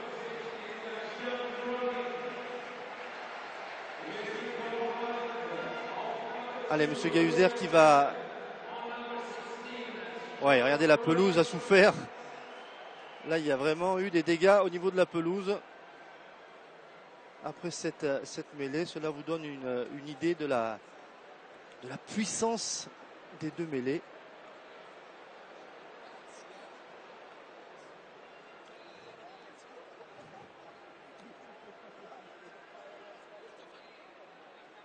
Allez, nouvelle introduction de Conor Murray, 9-3, 7 minutes de jeu, 8 minutes bientôt en deuxième mi-temps. 6 points d'avance pour les Irlandais qui dominent ce début de deuxième mi-temps. La poussée de la mêlée italienne. Maintenant, Murphy qui garde le ballon avec Murray. Murray pour Kitley. Kitley avec Jared, avec Henshaw. Henshaw, ballon libéré pour Murray. Murray à l'extérieur. On revient à l'intérieur avec O'Mahony. O'Mahony pris par Fourneau. Ballon libre pour Murray. Murray pour Kitley. Kitley, ça va vite. Il est pris un tout petit poil haut. Murray pour Murphy. Allez, les Irlandais accélèrent le rythme dans ce début de deuxième mi-temps. Toujours le ballon monopolisé par les Irlandais avec Murray, O'Connell qui est pris là par Minto. Sortie contrariée. Attention par contre à ne pas faire de faute du côté italien. Non, ils ne se sont pas mis à la faute. Par contre, il faut reconstruire une action du côté des avec Irlandais. O'Donnell, Campagnaro qui essaie d'arracher ce ballon, il n'y parvient pas. Murray qui est pris par Barbini. Sur un pas on a donné, mais en même temps que le ballon, il y avait le plaqueur O'Mahony face à Gowrie. O'Mahony qui a fait 2 pas et qui conserve le ballon du côté irlandais. Et on insiste encore avec Mike Ross. Peut-être le drop à un moment donné. Non, il y a aucun moment. Kitley s'est mis dans cette situation-là. Zebo qui a porté, qui a donné. Avec Henshaw face à Sarto dans la ligne des 5 mètres. Dans les 5 mètres italiens. En avant, irlandais. Ça peut jouer avec Parisset qui a récupéré le ballon. On peut s'en sortir peut-être. Il y a peut-être un coup à jouer vraiment sur les extérieurs. Ils ne vont pas l'utiliser. C'est vrai qu'on est en situation de pression. Ouais, du coup, Emona, il ne sait pas trop quoi faire. 22 passes. Ouais, et l'avantage était terminé, par contre, du côté des Italiens. Donc il faut s'en sortir. C'est le cas. Avec McLean. McLean, il y avait les poteaux pour faire la passe. Il n'a pas pu. McLean qui revient dans le trafic. Ils restent dans leurs 5 mètres, les Italiens. Ça tergiverse. Maintenant, il n'y a plus trop le choix. Il faut s'en sortir. Il faut jouer au pied. Il faut se dégager de cette zone-là. C'est Gowrie qui va le faire. Et on va rendre le ballon aux Irlandais quasiment sur la ligne des 22 mètres. Il y a du courage du côté des Italiens. Mais il faut quand même pas. Il faut respecter le jeu. Ouais, alors la première fois, il y avait peut-être une chose à faire. Emona, il a tergiversé. Mais par contre, il y avait en bout de ligne, il y avait de notre côté, il y avait Campagnaro, il y avait Morisi et il y avait McLean. Et face à eux, c'était toute la première ligne. C'est-à-dire, c'était Cronin, c'était McGrath, c'était Ross. C'est sûr que les trois joueurs de première ligne face à 3 quarts, il aurait pu avoir quelque chose à faire. Mais après, c'était trop tard. Et McLean, lui, aurait dû par contre dégager son camp lorsqu'il était venu compenser le poste de numéro 10 abandonné par Emona qui avait fixé les défenseurs irlandais. Allez, prise de balle d'O'Donnell. On a vu Jacques Brunel qui est en charge de cette équipe avec Philippe Béraud. Ballon pour les Irlandais. Avec O'Donnell. O'Donnell, on est sorti des 22 mètres de l'équipe d'Italie, mais toujours la maîtrise du ballon par les Irlandais qui insistent. Mais les Italiens ne se consomment pas tellement dans les regroupements et donc ils sont présents en défense pour l'instant. Murray sur le côté avec Kitley qui a croisé avec Kearney, pris par Emona. Ouais, ils reculent sur leurs offensives, là peut-être avec Zebo. Zebo qui allonge la passe est bien pour Payne. Quelle passe de Zebo. Et avec un en avant irlandais. Mais quelle passe de Zebo, parce que c'est sur la passe que le joueur prend en avançant qu'il fait la différence. Oui, et puis surtout les Irlandais n'hésitent pas à venir jouer entre des 3 quarts face à des avants. C'est ce qui s'est passé avec Payne qui a pris du coup de vitesse Ghiraldini. Et Zebo avait bien lu que c'était un 3 quarts. D'ailleurs, Payne avait eu l'intelligence aussi de rester vraiment collé au bord de sa ligne de touche. Voilà, et pendant ce ralenti, un essai que regardez la belle passe là de Zebo pour Payne. Et l'intelligence ici de Sarto qui attend le retour de son talonneur, qui ne va pas se jeter, s'éliminer. Allez, il y a eu un changement du côté irlandais, changement de pilier droit, sortie de Mike Ross, remplacé par Marty Moore, qui est également son suppléant dans l'équipe du Leinster. On voit Jared Payne, qui est un arrière, souvent utilisé à l'arrière dans la province de l'Ulster. Vous voyez Mike Ross, pour lui, le boulot est terminé cet après-midi. Il pourra se reposer. Il peut rentrer, Laurent. C'est les seuls joueurs, sont les joueurs de première ligne. Si jamais il y avait une blessure qui peut revenir. Là, pour l'instant, il est sorti. Joe Schmidt, l'entraîneur de l'équipe d'Irlande.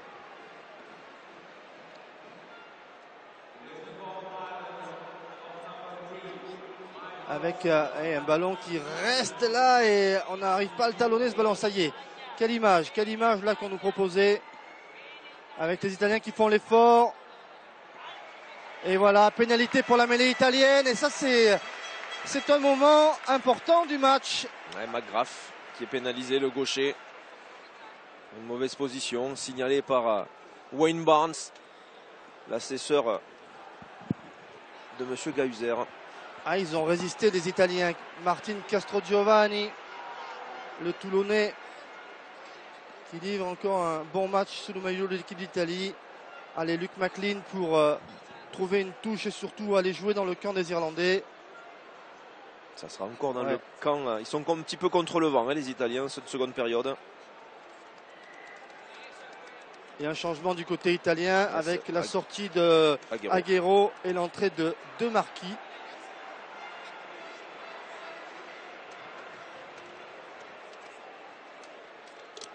C'est le moment, on approche de l'heure de jeu. Voilà, de Marquis qui était titulaire l'an dernier en Irlande avec l'équipe d'Italie dans le tournoi Destination. Fourneau qui dominait la partenaire, ballon récupéré par les Irlandais. Long ballon pour O'Donnell. O'Donnell sur le côté, Murphy qui revient dans le trafic. Murray avec Kitley pour Henshaw. Il a des pattes, hein, ce joueur là, Henshaw. On essaie d'arracher le ballon avec Mazzi. Et ballon pour Marty Moore. Moore en percussion face à Minto. Mazzi qui essaie d'arracher ce ballon, il n'y parvient pas. Murray avec O'Mahony. O'Mahony et encore une fois la domination des Irlandais qui cherchent la porte d'entrée. Payne qui prend l'intervalle, repris in extremis par Fourneau. Très actif, hein, Josh Fourneau comme d'habitude. Il commence à trouver quelques espaces. Les Irlandais arrivent à jouer un petit peu dans le dos de cette défense italienne. Il faut resserrer encore du côté des Italiens. Il faut tenir, c'est bien dur. Et en avant. C'est l'arbitre qui a gêné malencontreusement cette transmission. Ce sera donc un ballon rendu à l'équipe d'Irlande sur mêlée. Et pour l'instant, c'est impossible de faire quoi que ce soit pour les Italiens parce qu'ils jouent dans leur camp et ils n'ont pas le ballon. Ils s'emploient en défense, on ne peut rien dire. Il manque peu de plaquage. Mais pour autant, ils ne voient pas du tout la balle.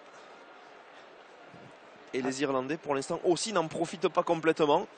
Alors c'est vrai que du côté de Kitley, on a moins l'expérience de Sexton ou d'Ogara précédemment pour se mettre en situation de drop. Et lorsque les avants ont fait le boulot, qui se retrouvent dans l'axe des perches. Et ils s'épuisent aussi petit à petit. Et pour l'instant, eh bien, on essaie de transformer. Et les Italiens pourraient passer devant.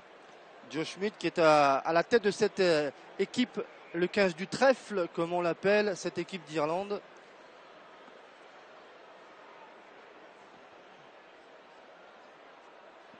Allez, on va refaire cette mêlée d'introduction pour Conor Murray, donc toujours favorable aux Irlandais. 9-3, petit score pour l'instant, petit match de rugby, mais qui reste indécis. On vous disait que c'était le choc des extrêmes, et vous voyez que d'un extrême à l'autre, il n'y a pas une énorme différence. Pour l'instant, il n'y a que 6 points d'écart entre les deux équipes.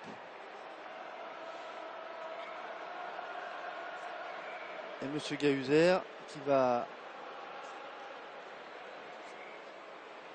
Voilà, de Marquis. Tandis que c'est pas le moment de sortir du match du côté de Marquis et de prendre un jaune. Tandis que vous entendez peut-être derrière moi le fameux Field of Attenroy, l'hymne des supporters irlandais.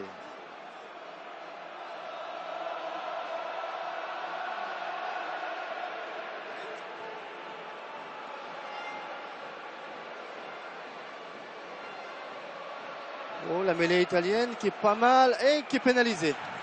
Ouais, mais c'est la position de Marquis qui est pénalisée. Le gaucher italien qui change son axe de poussée et qui vient pousser en travers sur le talonneur irlandais en rentrant de son vis-à-vis.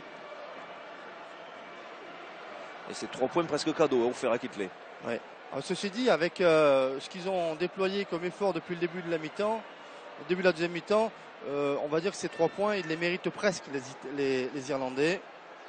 Tant ils ont eu la possession du ballon, tant ils ont dominé les Italiens depuis le début de cette deuxième mi-temps. Leonardo Ghiraldini. Et un nouveau coup de pied pour Kitley. Pour l'instant, 100% de réussite pour le buteur irlandais. Et a priori, Ian Kitley devrait augmenter l'avance de son équipe après ce coup de pied. Oui, ça passe entre les poteaux. 12-3 pour l'équipe d'Irlande sur le terrain du stade olympique de Rome.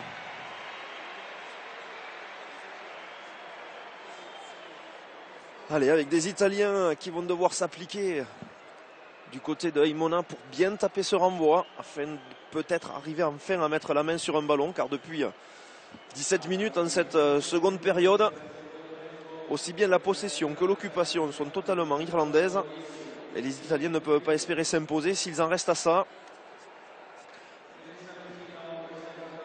Aimona pour les 23 dernières minutes de ce match, avec un ballon récupéré par Murray. Ballon, non, c'est pas Murray, ballon irlandais. Et les Irlandais qui continuent d'avancer avec O'Mahony. Ouais, qui commence à franchir régulièrement, qui commence à avancer sur chaque impact, chaque plaquage. Murray avec une chandelle, et dessous il y aura un ballon qui est revenu sur Castrogiovanni, qui pense avoir fait faute parce qu'il était devant, mais non. Ah, c'est un vert, hein, c'est un Irlandais qui lui avait renvoyé le ballon dessus. Ballon pour Mazzi en avant. Ça, ce sont des fautes bêtes. 1 mètre, dit monsieur Gahuzer. 1 mètre en avant. Ça, ce sont des fautes vraiment bêtes, parce qu'on rend le ballon à l'équipe d'Irlande. On a tant de mal à le récupérer du côté italien. Ouais, c'est Tomibo qui renvoie le ballon, et Castrogiovanni, il ne savait pas si... Regardez, il s'arrête de jouer parce qu'il pensait qu'il avait fait faute, mais non. Et là, il y avait en avant.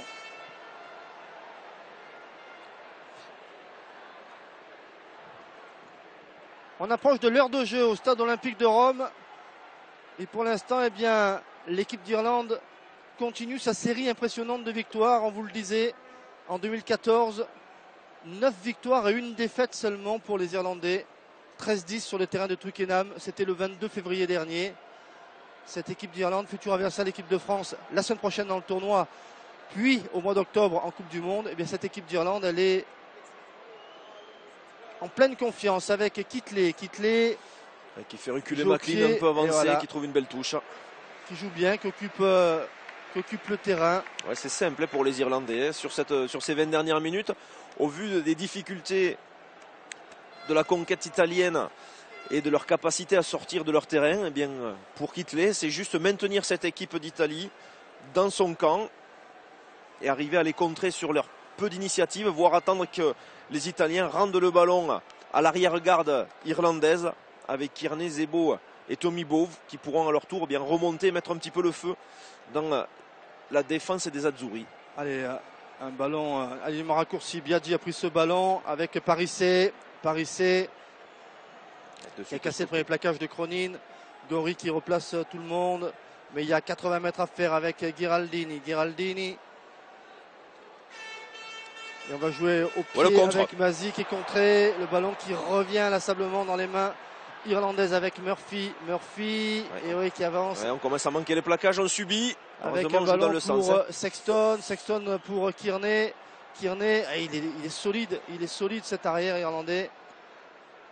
Et encore Kitley pour Henshaw. Henshaw, plein de vivacité sur ses prises de balles. Kitley à l'extérieur pour Tomibo. Cet homme est dangereux. Ce sera une touche à nouveau pour les Irlandais. Vraiment une deuxième mi-temps à sens unique sur ce stade olympique de Rome. Tant les Irlandais la dominent. L'option de Tomibo était la bonne. Il avait vu qu'il n'y avait pas du tout de couverture sur cette dernière passe de son demi d'ouverture. Massy était dans la ligne défensive, puisque c'était lui qui intervenait en dernier défenseur face à Tomibo. Heureusement que l'arrière a contré et mis ce ballon en touche, mais ça restera toujours un ballon en possession de l'Irlande avec ce lancer de Sean Cronin. Pour l'instant, les Irlandais ne sont pas géniaux, mais ils ont en main l'essentiel, c'est-à-dire la victoire pour l'instant avec 9 points d'avance et surtout une domination ici à Rome. O'Connell, et ça c'est un ballon porté des Irlandais. Ouais, ballon bien isolé dans les bras de O'Donnell. O'Donnell qui est derrière, on avance. Tourneur qui fait le ménage. Il y a une pénalité faute. Ouais, il y a une faute, appelée contre les Italiens. Murray, la passe au pied de Kitley. Sur le côté. C'est un peu court. Sarto. Mais c'est resté dans les en mains. avant, ça revient pour Kearney. Kearney qui a voulu croiser avec Tomibo. Mais ça n'a pas marché. Et on va revenir à la pénalité contre les Italiens. Sur cette faute sur le ballon porté des Irlandais. C'est des points ou du moins des pénalités trop faciles données à cette de équipe Moll, effondrer le Moll irlandaise. Et un petit coup de pied de Kitley, on va revoir ça, Jérôme. Il faut suivre Castro Giovanni qui vient se coucher, qui se laisse tomber pour enrayer l'avancée irlandaise. Et on a choisi du côté des Irlandais, vu que le dernier Moll avait été favorable, de taper en touche et de ne pas tenter cette pénalité. Allez, c'est Campagnaro qui va sortir a priori. C'est dommage parce qu'il semblait avoir des pattes, le petit Campagnaro. Mais il s'était fait strapper le genou depuis 5 minutes. Ça commençait à tirer sur la cuisse gauche. C'est Alan qui rentre. On peut penser qu'Emona va passer peut-être au centre. Et Alan va prendre sa place à l'ouverture. C'est fait. Tommaso Alan.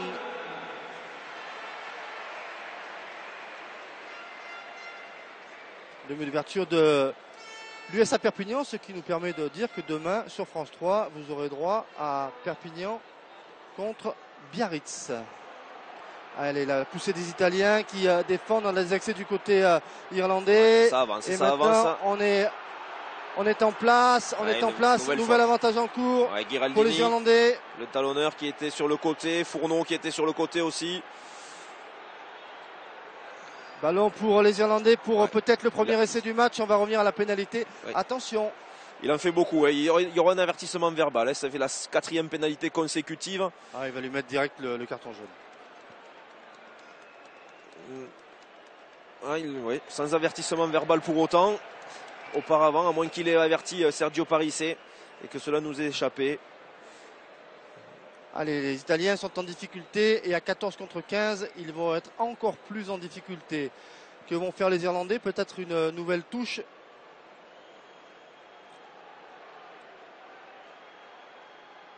À aucun moment, Ghiraldini ne montre qu'il veut se sortir. Il essaye de venir chercher le pilier McGrath. Ce n'est qu'ensuite, après plusieurs encouragements de M. Gahuzer à revenir dans son camp, qu'il le fait, mais c'est trop tard.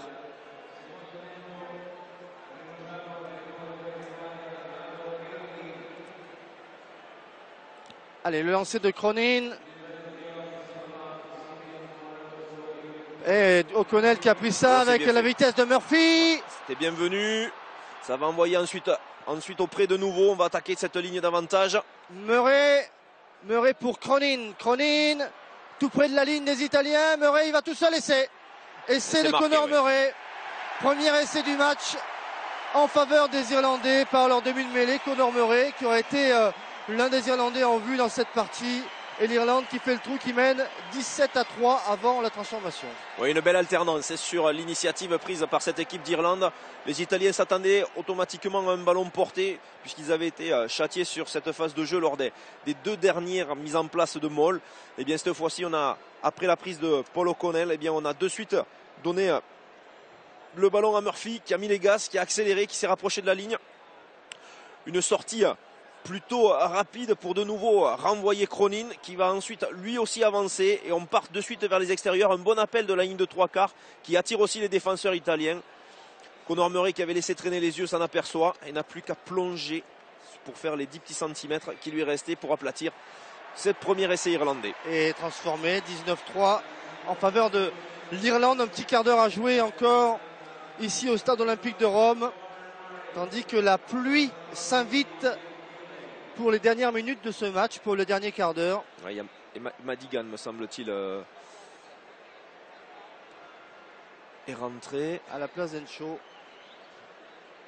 Non, à la place de Kitley, me semble. Il était annoncé, alors il a dû se tromper, mais c'était Kitley, normalement. Et ensuite, il y avait la sortie aussi de O'Mahony, remplacé par Henderson. Ian Anderson. Allez, le renvoi de Emona. Et un ballon à nouveau contrôlé par les Irlandais. Avec Murray pour Tomibo qui est passé. Ballon pour les Irlandais avec Murray pour Madigan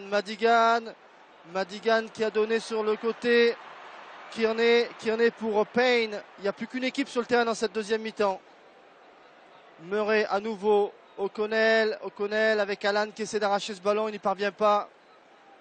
Madigan, voilà, son style est différent de celui de Kitley. Murray pour Zebo avec Ian Anderson face à Fourneau, très vaillant ce Anderson. Murray avec McGrath.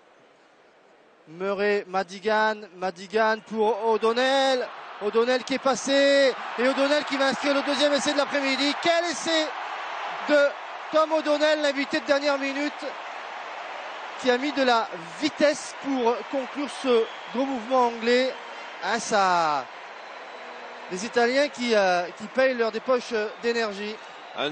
Très très longtemps de jeu de la part des Irlandais avec cet essai du troisième ligne O'Donnell, mais on le voit, les Italiens qui sont en train de rompre, deux joueurs blessés qui sont en train de se faire soigner, et puis des trous dans cette défense italienne, des joueurs qui n'en peuvent plus. On avait eu quelques retours de la part d'observateurs du rugby italien nous disant qu'après la 60e minute de jeu, ce serait extrêmement compliqué pour cette équipe d'Italie. Les deux provinces italiennes que sont les Zèbres et le Benetton Trévise sont des équipes qui ont des soucis dans le côté physique, la forme un petit peu de leurs joueurs, et ça se confirme avec cette différence maintenant importante qui se fait sur une équipe d'Irlande qui a mis en place un jeu de sape durant la première mi-temps, le début de la seconde partie, une possession de balle très importante, et même s'ils n'étaient pas impressionnants ces Irlandais, ils ont fait mal physiquement à ces Italiens, et là un petit peu la messe est dite. Attention maintenant du côté de l'Italie que le score ne prenne pas trop d'ampleur. Allez, il y a Payne qui est sorti du côté irlandais. 26-3 après la transformation. Tandis que voilà, Félix John est rentré. Ça c'est Sean O'Brien, forfait de dernière minute, on vous le disait, aux côtés de Best qui n'est pas revenu après son protocole. Tommaso Allan pour les 13 dernières minutes de ce match, avec un ballon récupéré par Félix Jones qui est rentré sous la pluie de Rome. Murray jeu au pied. Et dessous il y a Parissé avec Mazi. Et Mazi un petit peu tout seul qui s'est isolé, mais le soutien de McLean est arrivé pour libérer le ballon. Gori avec Minto. Gori à nouveau pour Allan avec une chandelle un peu longue, ballon rendu aux Irlandais et à Félix Jones. O'Connell passe peut-être en avant là pour Tonnerre, non sifflé. Murray avec Henshaw. Et le pied. Murray, pied. Et on va mettre la pression sur les Italiens avec Allan. Sarto qui laisse avant de Zebo qui, en disputant ce ballon à Tommaso Allan en l'air, a commis cet en avant.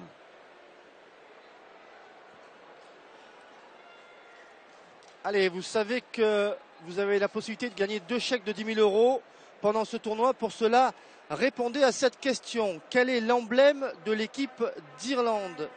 Envoyez vos réponses par SMS au 7 21 21, par téléphone au 36 32.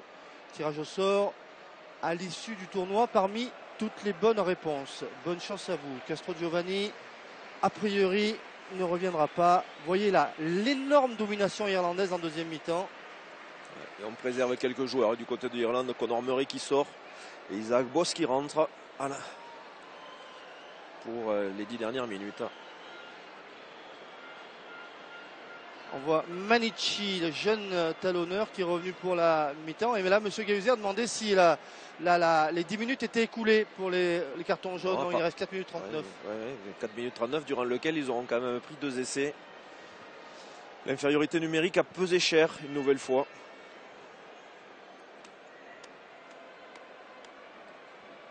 Et la semaine prochaine, pour les Italiens, ce sera un autre Everest, puisqu'il faudra aller affronter l'Angleterre à Twickenham. Des Anglais extrêmement impressionnants hier contre le Pays de Galles. Surprenant, hein. On a changé, on a enlevé un troisième ligne. Bon, Isaac Boss vient pas défendre sur là, la mêlée emporte, il y aura une pénalité en faveur de l'Italie. C'est plutôt positif, hein, puisqu'ils sont en infériorité numérique dans leur paquet d'avant. On se relâche du côté de l'Irlande. Mais la différence au niveau du score est quand même importante. Et un retour italien me paraît délicat. Et a priori, je ne mettrai pas beaucoup d'argent dessus quand même. Vous voyez que McLean pour enfin aller jouer dans le camp des Irlandais. Touche trouvée près de... Allez.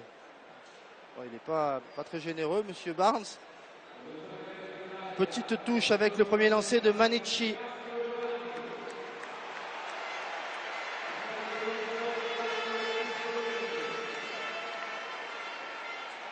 Il pleut énormément maintenant sur Rome, Fourneau. Et nouveau coup de sifflet de monsieur Gahuzer.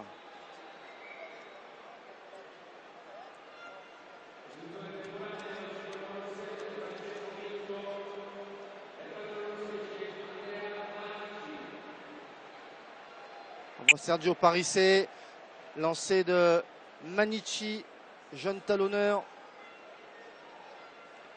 Prise de balle de Fourneau. Le départ de Parisse avec Gori pour Alan. Alan, la fin de passe, il est passé mais il est repris. O'Donnell qui vient disputer ce ballon. Gori pour Parisse. Les Italiens qui cette fois avec Manici un peu plus incisif. Gori pour Masi, Morisi qui s'arrache. Toujours tout près de la ligne des 22 avec la passe au pied de Alan. Ouais, Fourneau sur Boss, mais c'est mal ajusté et c'est un arrêt de volée fait par le demi de mêlée remplaçant. On veut conclure trop vite, j'ai l'impression, du côté des Italiens. Ils étaient pour dans l'avance sur un jeu au pied, certes, qui est normalement offensif, puisque c'est une passe au pied pour le second de ligne qui avait attendu en bord de touche. Mais on prend le risque de se débarrasser du ballon très rapidement et donc de ne pas mettre en difficulté, ou du moins en souffrance, à l'équipe irlandaise. Nouveau lancé pour Manici. On est entré dans les 10 dernières minutes de ce match. Jacques Brunel sans doute un petit peu déçu parce que les solutions ne sont pas légion pour cette équipe italienne. Fourneau, cette fois dominé. Isaac Boss pour O'Donnell, Madigan qui arrive à contrôler le ballon. C'était pas facile. Murphy, ouais. Madigan, le voilà. On prend le temps. Et du côté de Boss, un peu trop même, puisqu'on se fait gêner, contrer. On est parti devant le coup de pied. Ouais, et puis le coup de pied est un peu court. Et récupéré par les Irlandais avec Felix Jones. Boss avec un ballon pour Madigan. Zebo à l'extérieur. Il y a des solutions. À l'extérieur. Ballon pour Anderson. Et on insiste avec Cronin.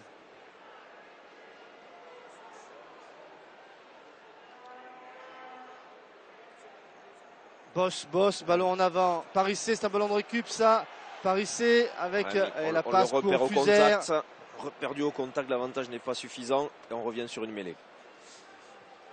Et on va revenir sur le premier en avant. Ce sera une mêlée avec l'introduction pour les Italiens.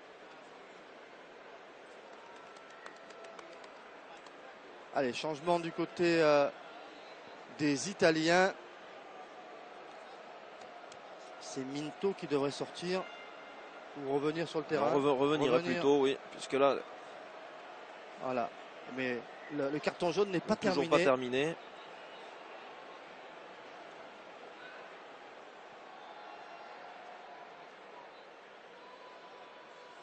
Des conditions de jeu de plus en plus délicates avec la pluie qui s'abat sur le stade olympique. Les Irlandais qui sont réorganisés avec Henshaw et Tomibo au centre, Félix John à l'aile et qui en est à l'arrière. Vous voyez ce stade olympique de Rome sous les nuages. Belle image. Et avec l'introduction pour Gori.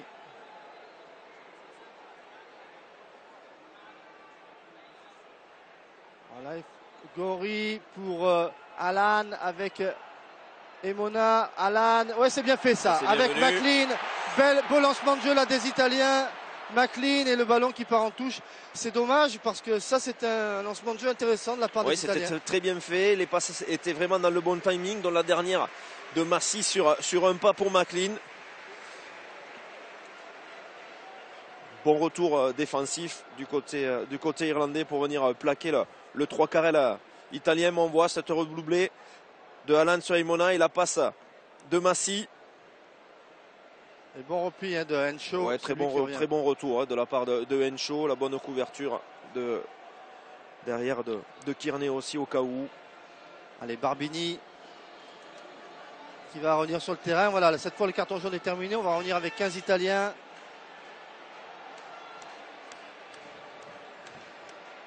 Alors on ne sait plus où on en est là.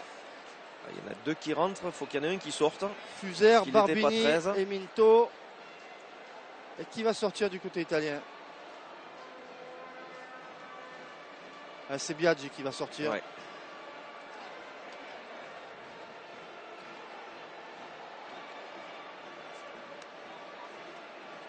Ça c'est Sean Cronin qui va faire la remise en jeu. Voilà, le 6 000 finish. C'est un petit peu long du côté des arbitres, mais on y arrive. Cronin pour le lancer. Ouais, ça a échappé. Ballon récupéré par Manici. Dynamique, talonneur.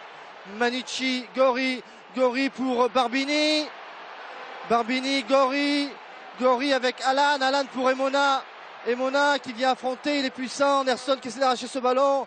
Gori qui a donné pour De Marchi. La pénétration avec Cistolini. Alan pour Masi. Gori, De Marchi face à Cronin, Sean Cronin. Ouais. Retardé. Ballon pour Alan avec McLean qui revient intérieur, qui est pris la part d'Evin Toner sous les poteaux de l'équipe d'Irlande. Alan qui amène quelque chose à cette équipe d'Italie depuis qu'il est entré en jeu. De la vitesse, il vient attaquer la ligne. Massy le fait à son tour, mais il est contré. Masi, Gori avec Barbini. Et entendez le stade olympique qui pousse derrière l'Italie pour voir un essai. La plus longue séquence de jeu des Italiens. 9e temps de jeu. Parissé, contré. Gori, Alan, Emona. Gori avec Minto avec le soutien de Cistolini. Et alors tour les Irlandais qui ne viennent pas se consommer sur les points de rencontre. Parissé, on lui a donné le ballon à hauteur. Masi pour Venditti, pour Morisi, pardon. Masi. Attention, ils sont en train de reculer les Italiens sur leurs propres initiatives. Gori passe pour McLean qui a pris l'intervalle. Il y a eu un blocage quand même. Attention parce qu'il y a eu quand même une obstruction italienne sur un défenseur irlandais. On laisse jouer quand même. Masi avec Alan pris par Henshaw. Ballon pour Minto extérieur en avant. Ballon récupéré par O'Donnell. Ouais, attention, il n'y a pas de couverture. Il y en a une maintenant. Il y a Massy qui arrive, qui rapidement revient. On joue au pied, c'est bien fait, juste par-dessus. Si Kearney le prend. Et Kearney le prend. Le soutien est là. Un bon retour. Avec Boss, il y a eu peut-être un en avant. Oui. Bon retour de Barbini sur Boss. Pour amener le demi-mêlée à commettre cet en avant. C'est implacable. Il y a une différence entre l'équipe classée 3e au classement mondial, l'Irlande, et l'Italie, 14e de ce classement. Il y a une différence.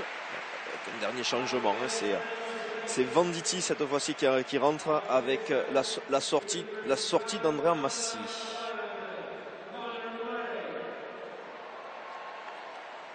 L'intelligence de Madigan qui avait vu qu'effectivement on avait regarni le fond du terrain côté italien, mais que juste par-dessus la défense, juste derrière la première ligne défensive, il y avait un trou. Il avait parfaitement ajusté ce jeu au pied pour Rob Kearney. Allez, dans quelques instants, hein, ce sera le deuxième match de l'après-midi sur France 2 avec France-Écosse. Et en tous les cas, eh bien, les nations fortes frappent d'entrée. On a vu la victoire impressionnante de l'Angleterre hier. On voit l'Irlande qui s'impose aisément sur le terrain de Rome. Il serait bien que tout à l'heure, l'équipe de France se mette dans ce groupe-là et batte l'Écosse. 203 plaquages quand même par les Italiens. Autant dire qu'en deuxième mi-temps, ils ont beaucoup plaqué quand même. Hein. On était à 76 plaquages en première mi-temps. Ça fait une mi-temps pour l'instant qui n'est pas terminée à 127 plaquages. Ils ne retrouvent de la possession de balle les Italiens que depuis, allez, on va dire 3-4 minutes, hein, lorsque les Irlandais ont bien voulu relâcher les ballons. Et ils avancent en mêlée maintenant. Ballon pour Alan. Parissé. Morisi. Morisi main pour McLean. Il y a très peu de jeux main du côté italien. Voilà, il y avait une faute irlandaise au sol. Ouais, Zebo qui met la faute. On peut Alan, le chercher à l'extérieur. Morisi qui cherche. Et il n'y a pas beaucoup d'espace dans cette défense irlandaise. Pour Alan. Alan qui a croisé avec Emona. Emona pris. Ils vont finir fatigués, hein, les joueurs des deux équipes. On a beaucoup plaqué en deuxième mi-temps. McLean face à O'Connell. Les deux dernières minutes de cette partie avec les Italiens qui cherchent la porte d'entrée sans la trouver. Barbini dans les 22. Gori, ça c'est un ballon qui a été libéré rapidement avec la possession de Venditti. Venditti dans les 22. Gori pour McLean. McLean qui a donné main. C'est bien fait ça avec Cistolini au soutien de Barbini. Et on insiste de Marquis maintenant. Les Italiens vont peut-être aller marquer leur essai. Gori qui inverse le sens avec la passe au pied de McLean. Pour l'essai de Paris Sénat. Essai d'Emona. Essai d'Emona. Eh bien le voilà, l'essai italien. On va demander d'abord un arbitrage vidéo, hein, au cas où il y aurait une obstruction quelconque. Il me semble qu'il y avait sur une petite obstruction sur Paris C. Oui, mais ça c'est pas grave, puisque c'est un essai italien. Il faut juste voir s'il n'y a pas eu une faute de la part d'un Italien sur un défenseur irlandais. Pour moi, ça me semble plus trop clair et l'essai devrait être accordé. Alors, Pascal Gahuzer a demandé à l'arbitre vidéo anglais Graham Hughes de voir s'il n'y avait pas un en avant sur cette phase de jeu. En tous les cas, hein, les Italiens, on va revoir. Est-ce que Sergio Parissé touche le ballon? Je ne sais pas. On a l'impression qu'il y a un doigt. Alors, est-ce qu'il est italien ou est-ce qu'il est... il sera italien. Semble italien. C'est pas sûr. C'est un tout petit doigt. Hein. Oui, c'est... Alors, est-ce que c'est sur... dans la règle, est-ce qu'on regarde, il y a vraiment des angles intéressants pour se faire une idée. Il me semble sur le premier angle, il me semble que le ballon partait vers l'avant et là on a plutôt l'impression que c'est quand même les doigts de Sergio Parissé qui le touchent. Ce serait vraiment dommage. Ouais, pour faire plaisir au public. Il se serait coupé les ongles, ça passait. C'est pas le cas. C'est Graham Hughes qui prend la décision. On pourrait aller à la simplicité. Alors, est-ce que les arbitres vont refuser l'essai de Emona?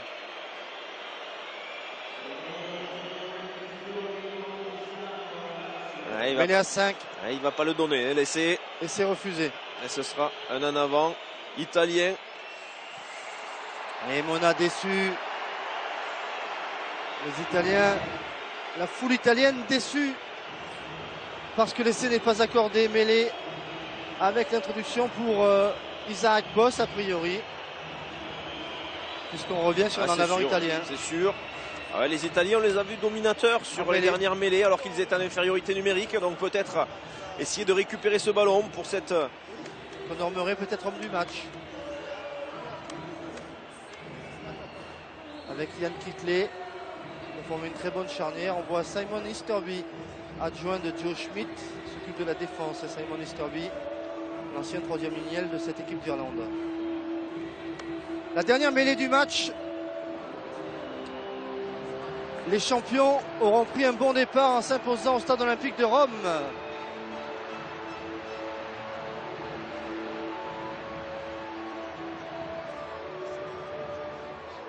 Ça plonge côté irlandais. Là, c'est le gaucher irlandais qui était à la faute.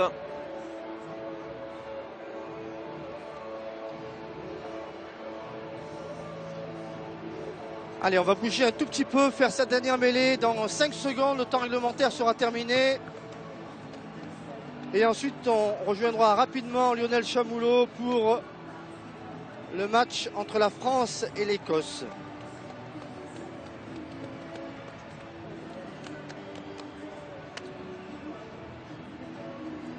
Une dernière mêlée à pousser pour les Italiens pour récupérer, pourquoi pas, un dernier ballon. Ce sera difficile.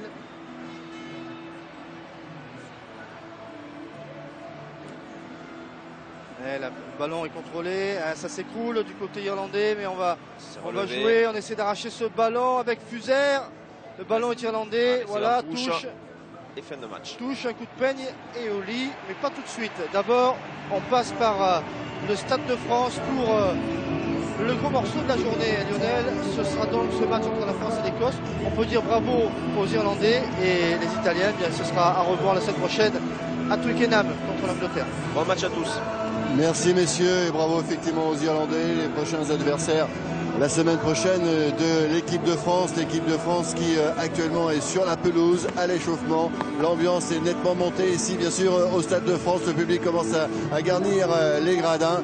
Et donc après cette victoire de l'Irlande et celle de l'Angleterre, Raphaël, eh bien on va revenir sur ce qui s'est passé dans ce tournoi avec effectivement hier une équipe d'Angleterre qui a été très impressionnante. On l'a évoqué en début d'émission tout à l'heure vers 14h50. On a vu les Gallois qui ont été très courageux dans la première mi-temps. Ils ont pris l'avantage au score.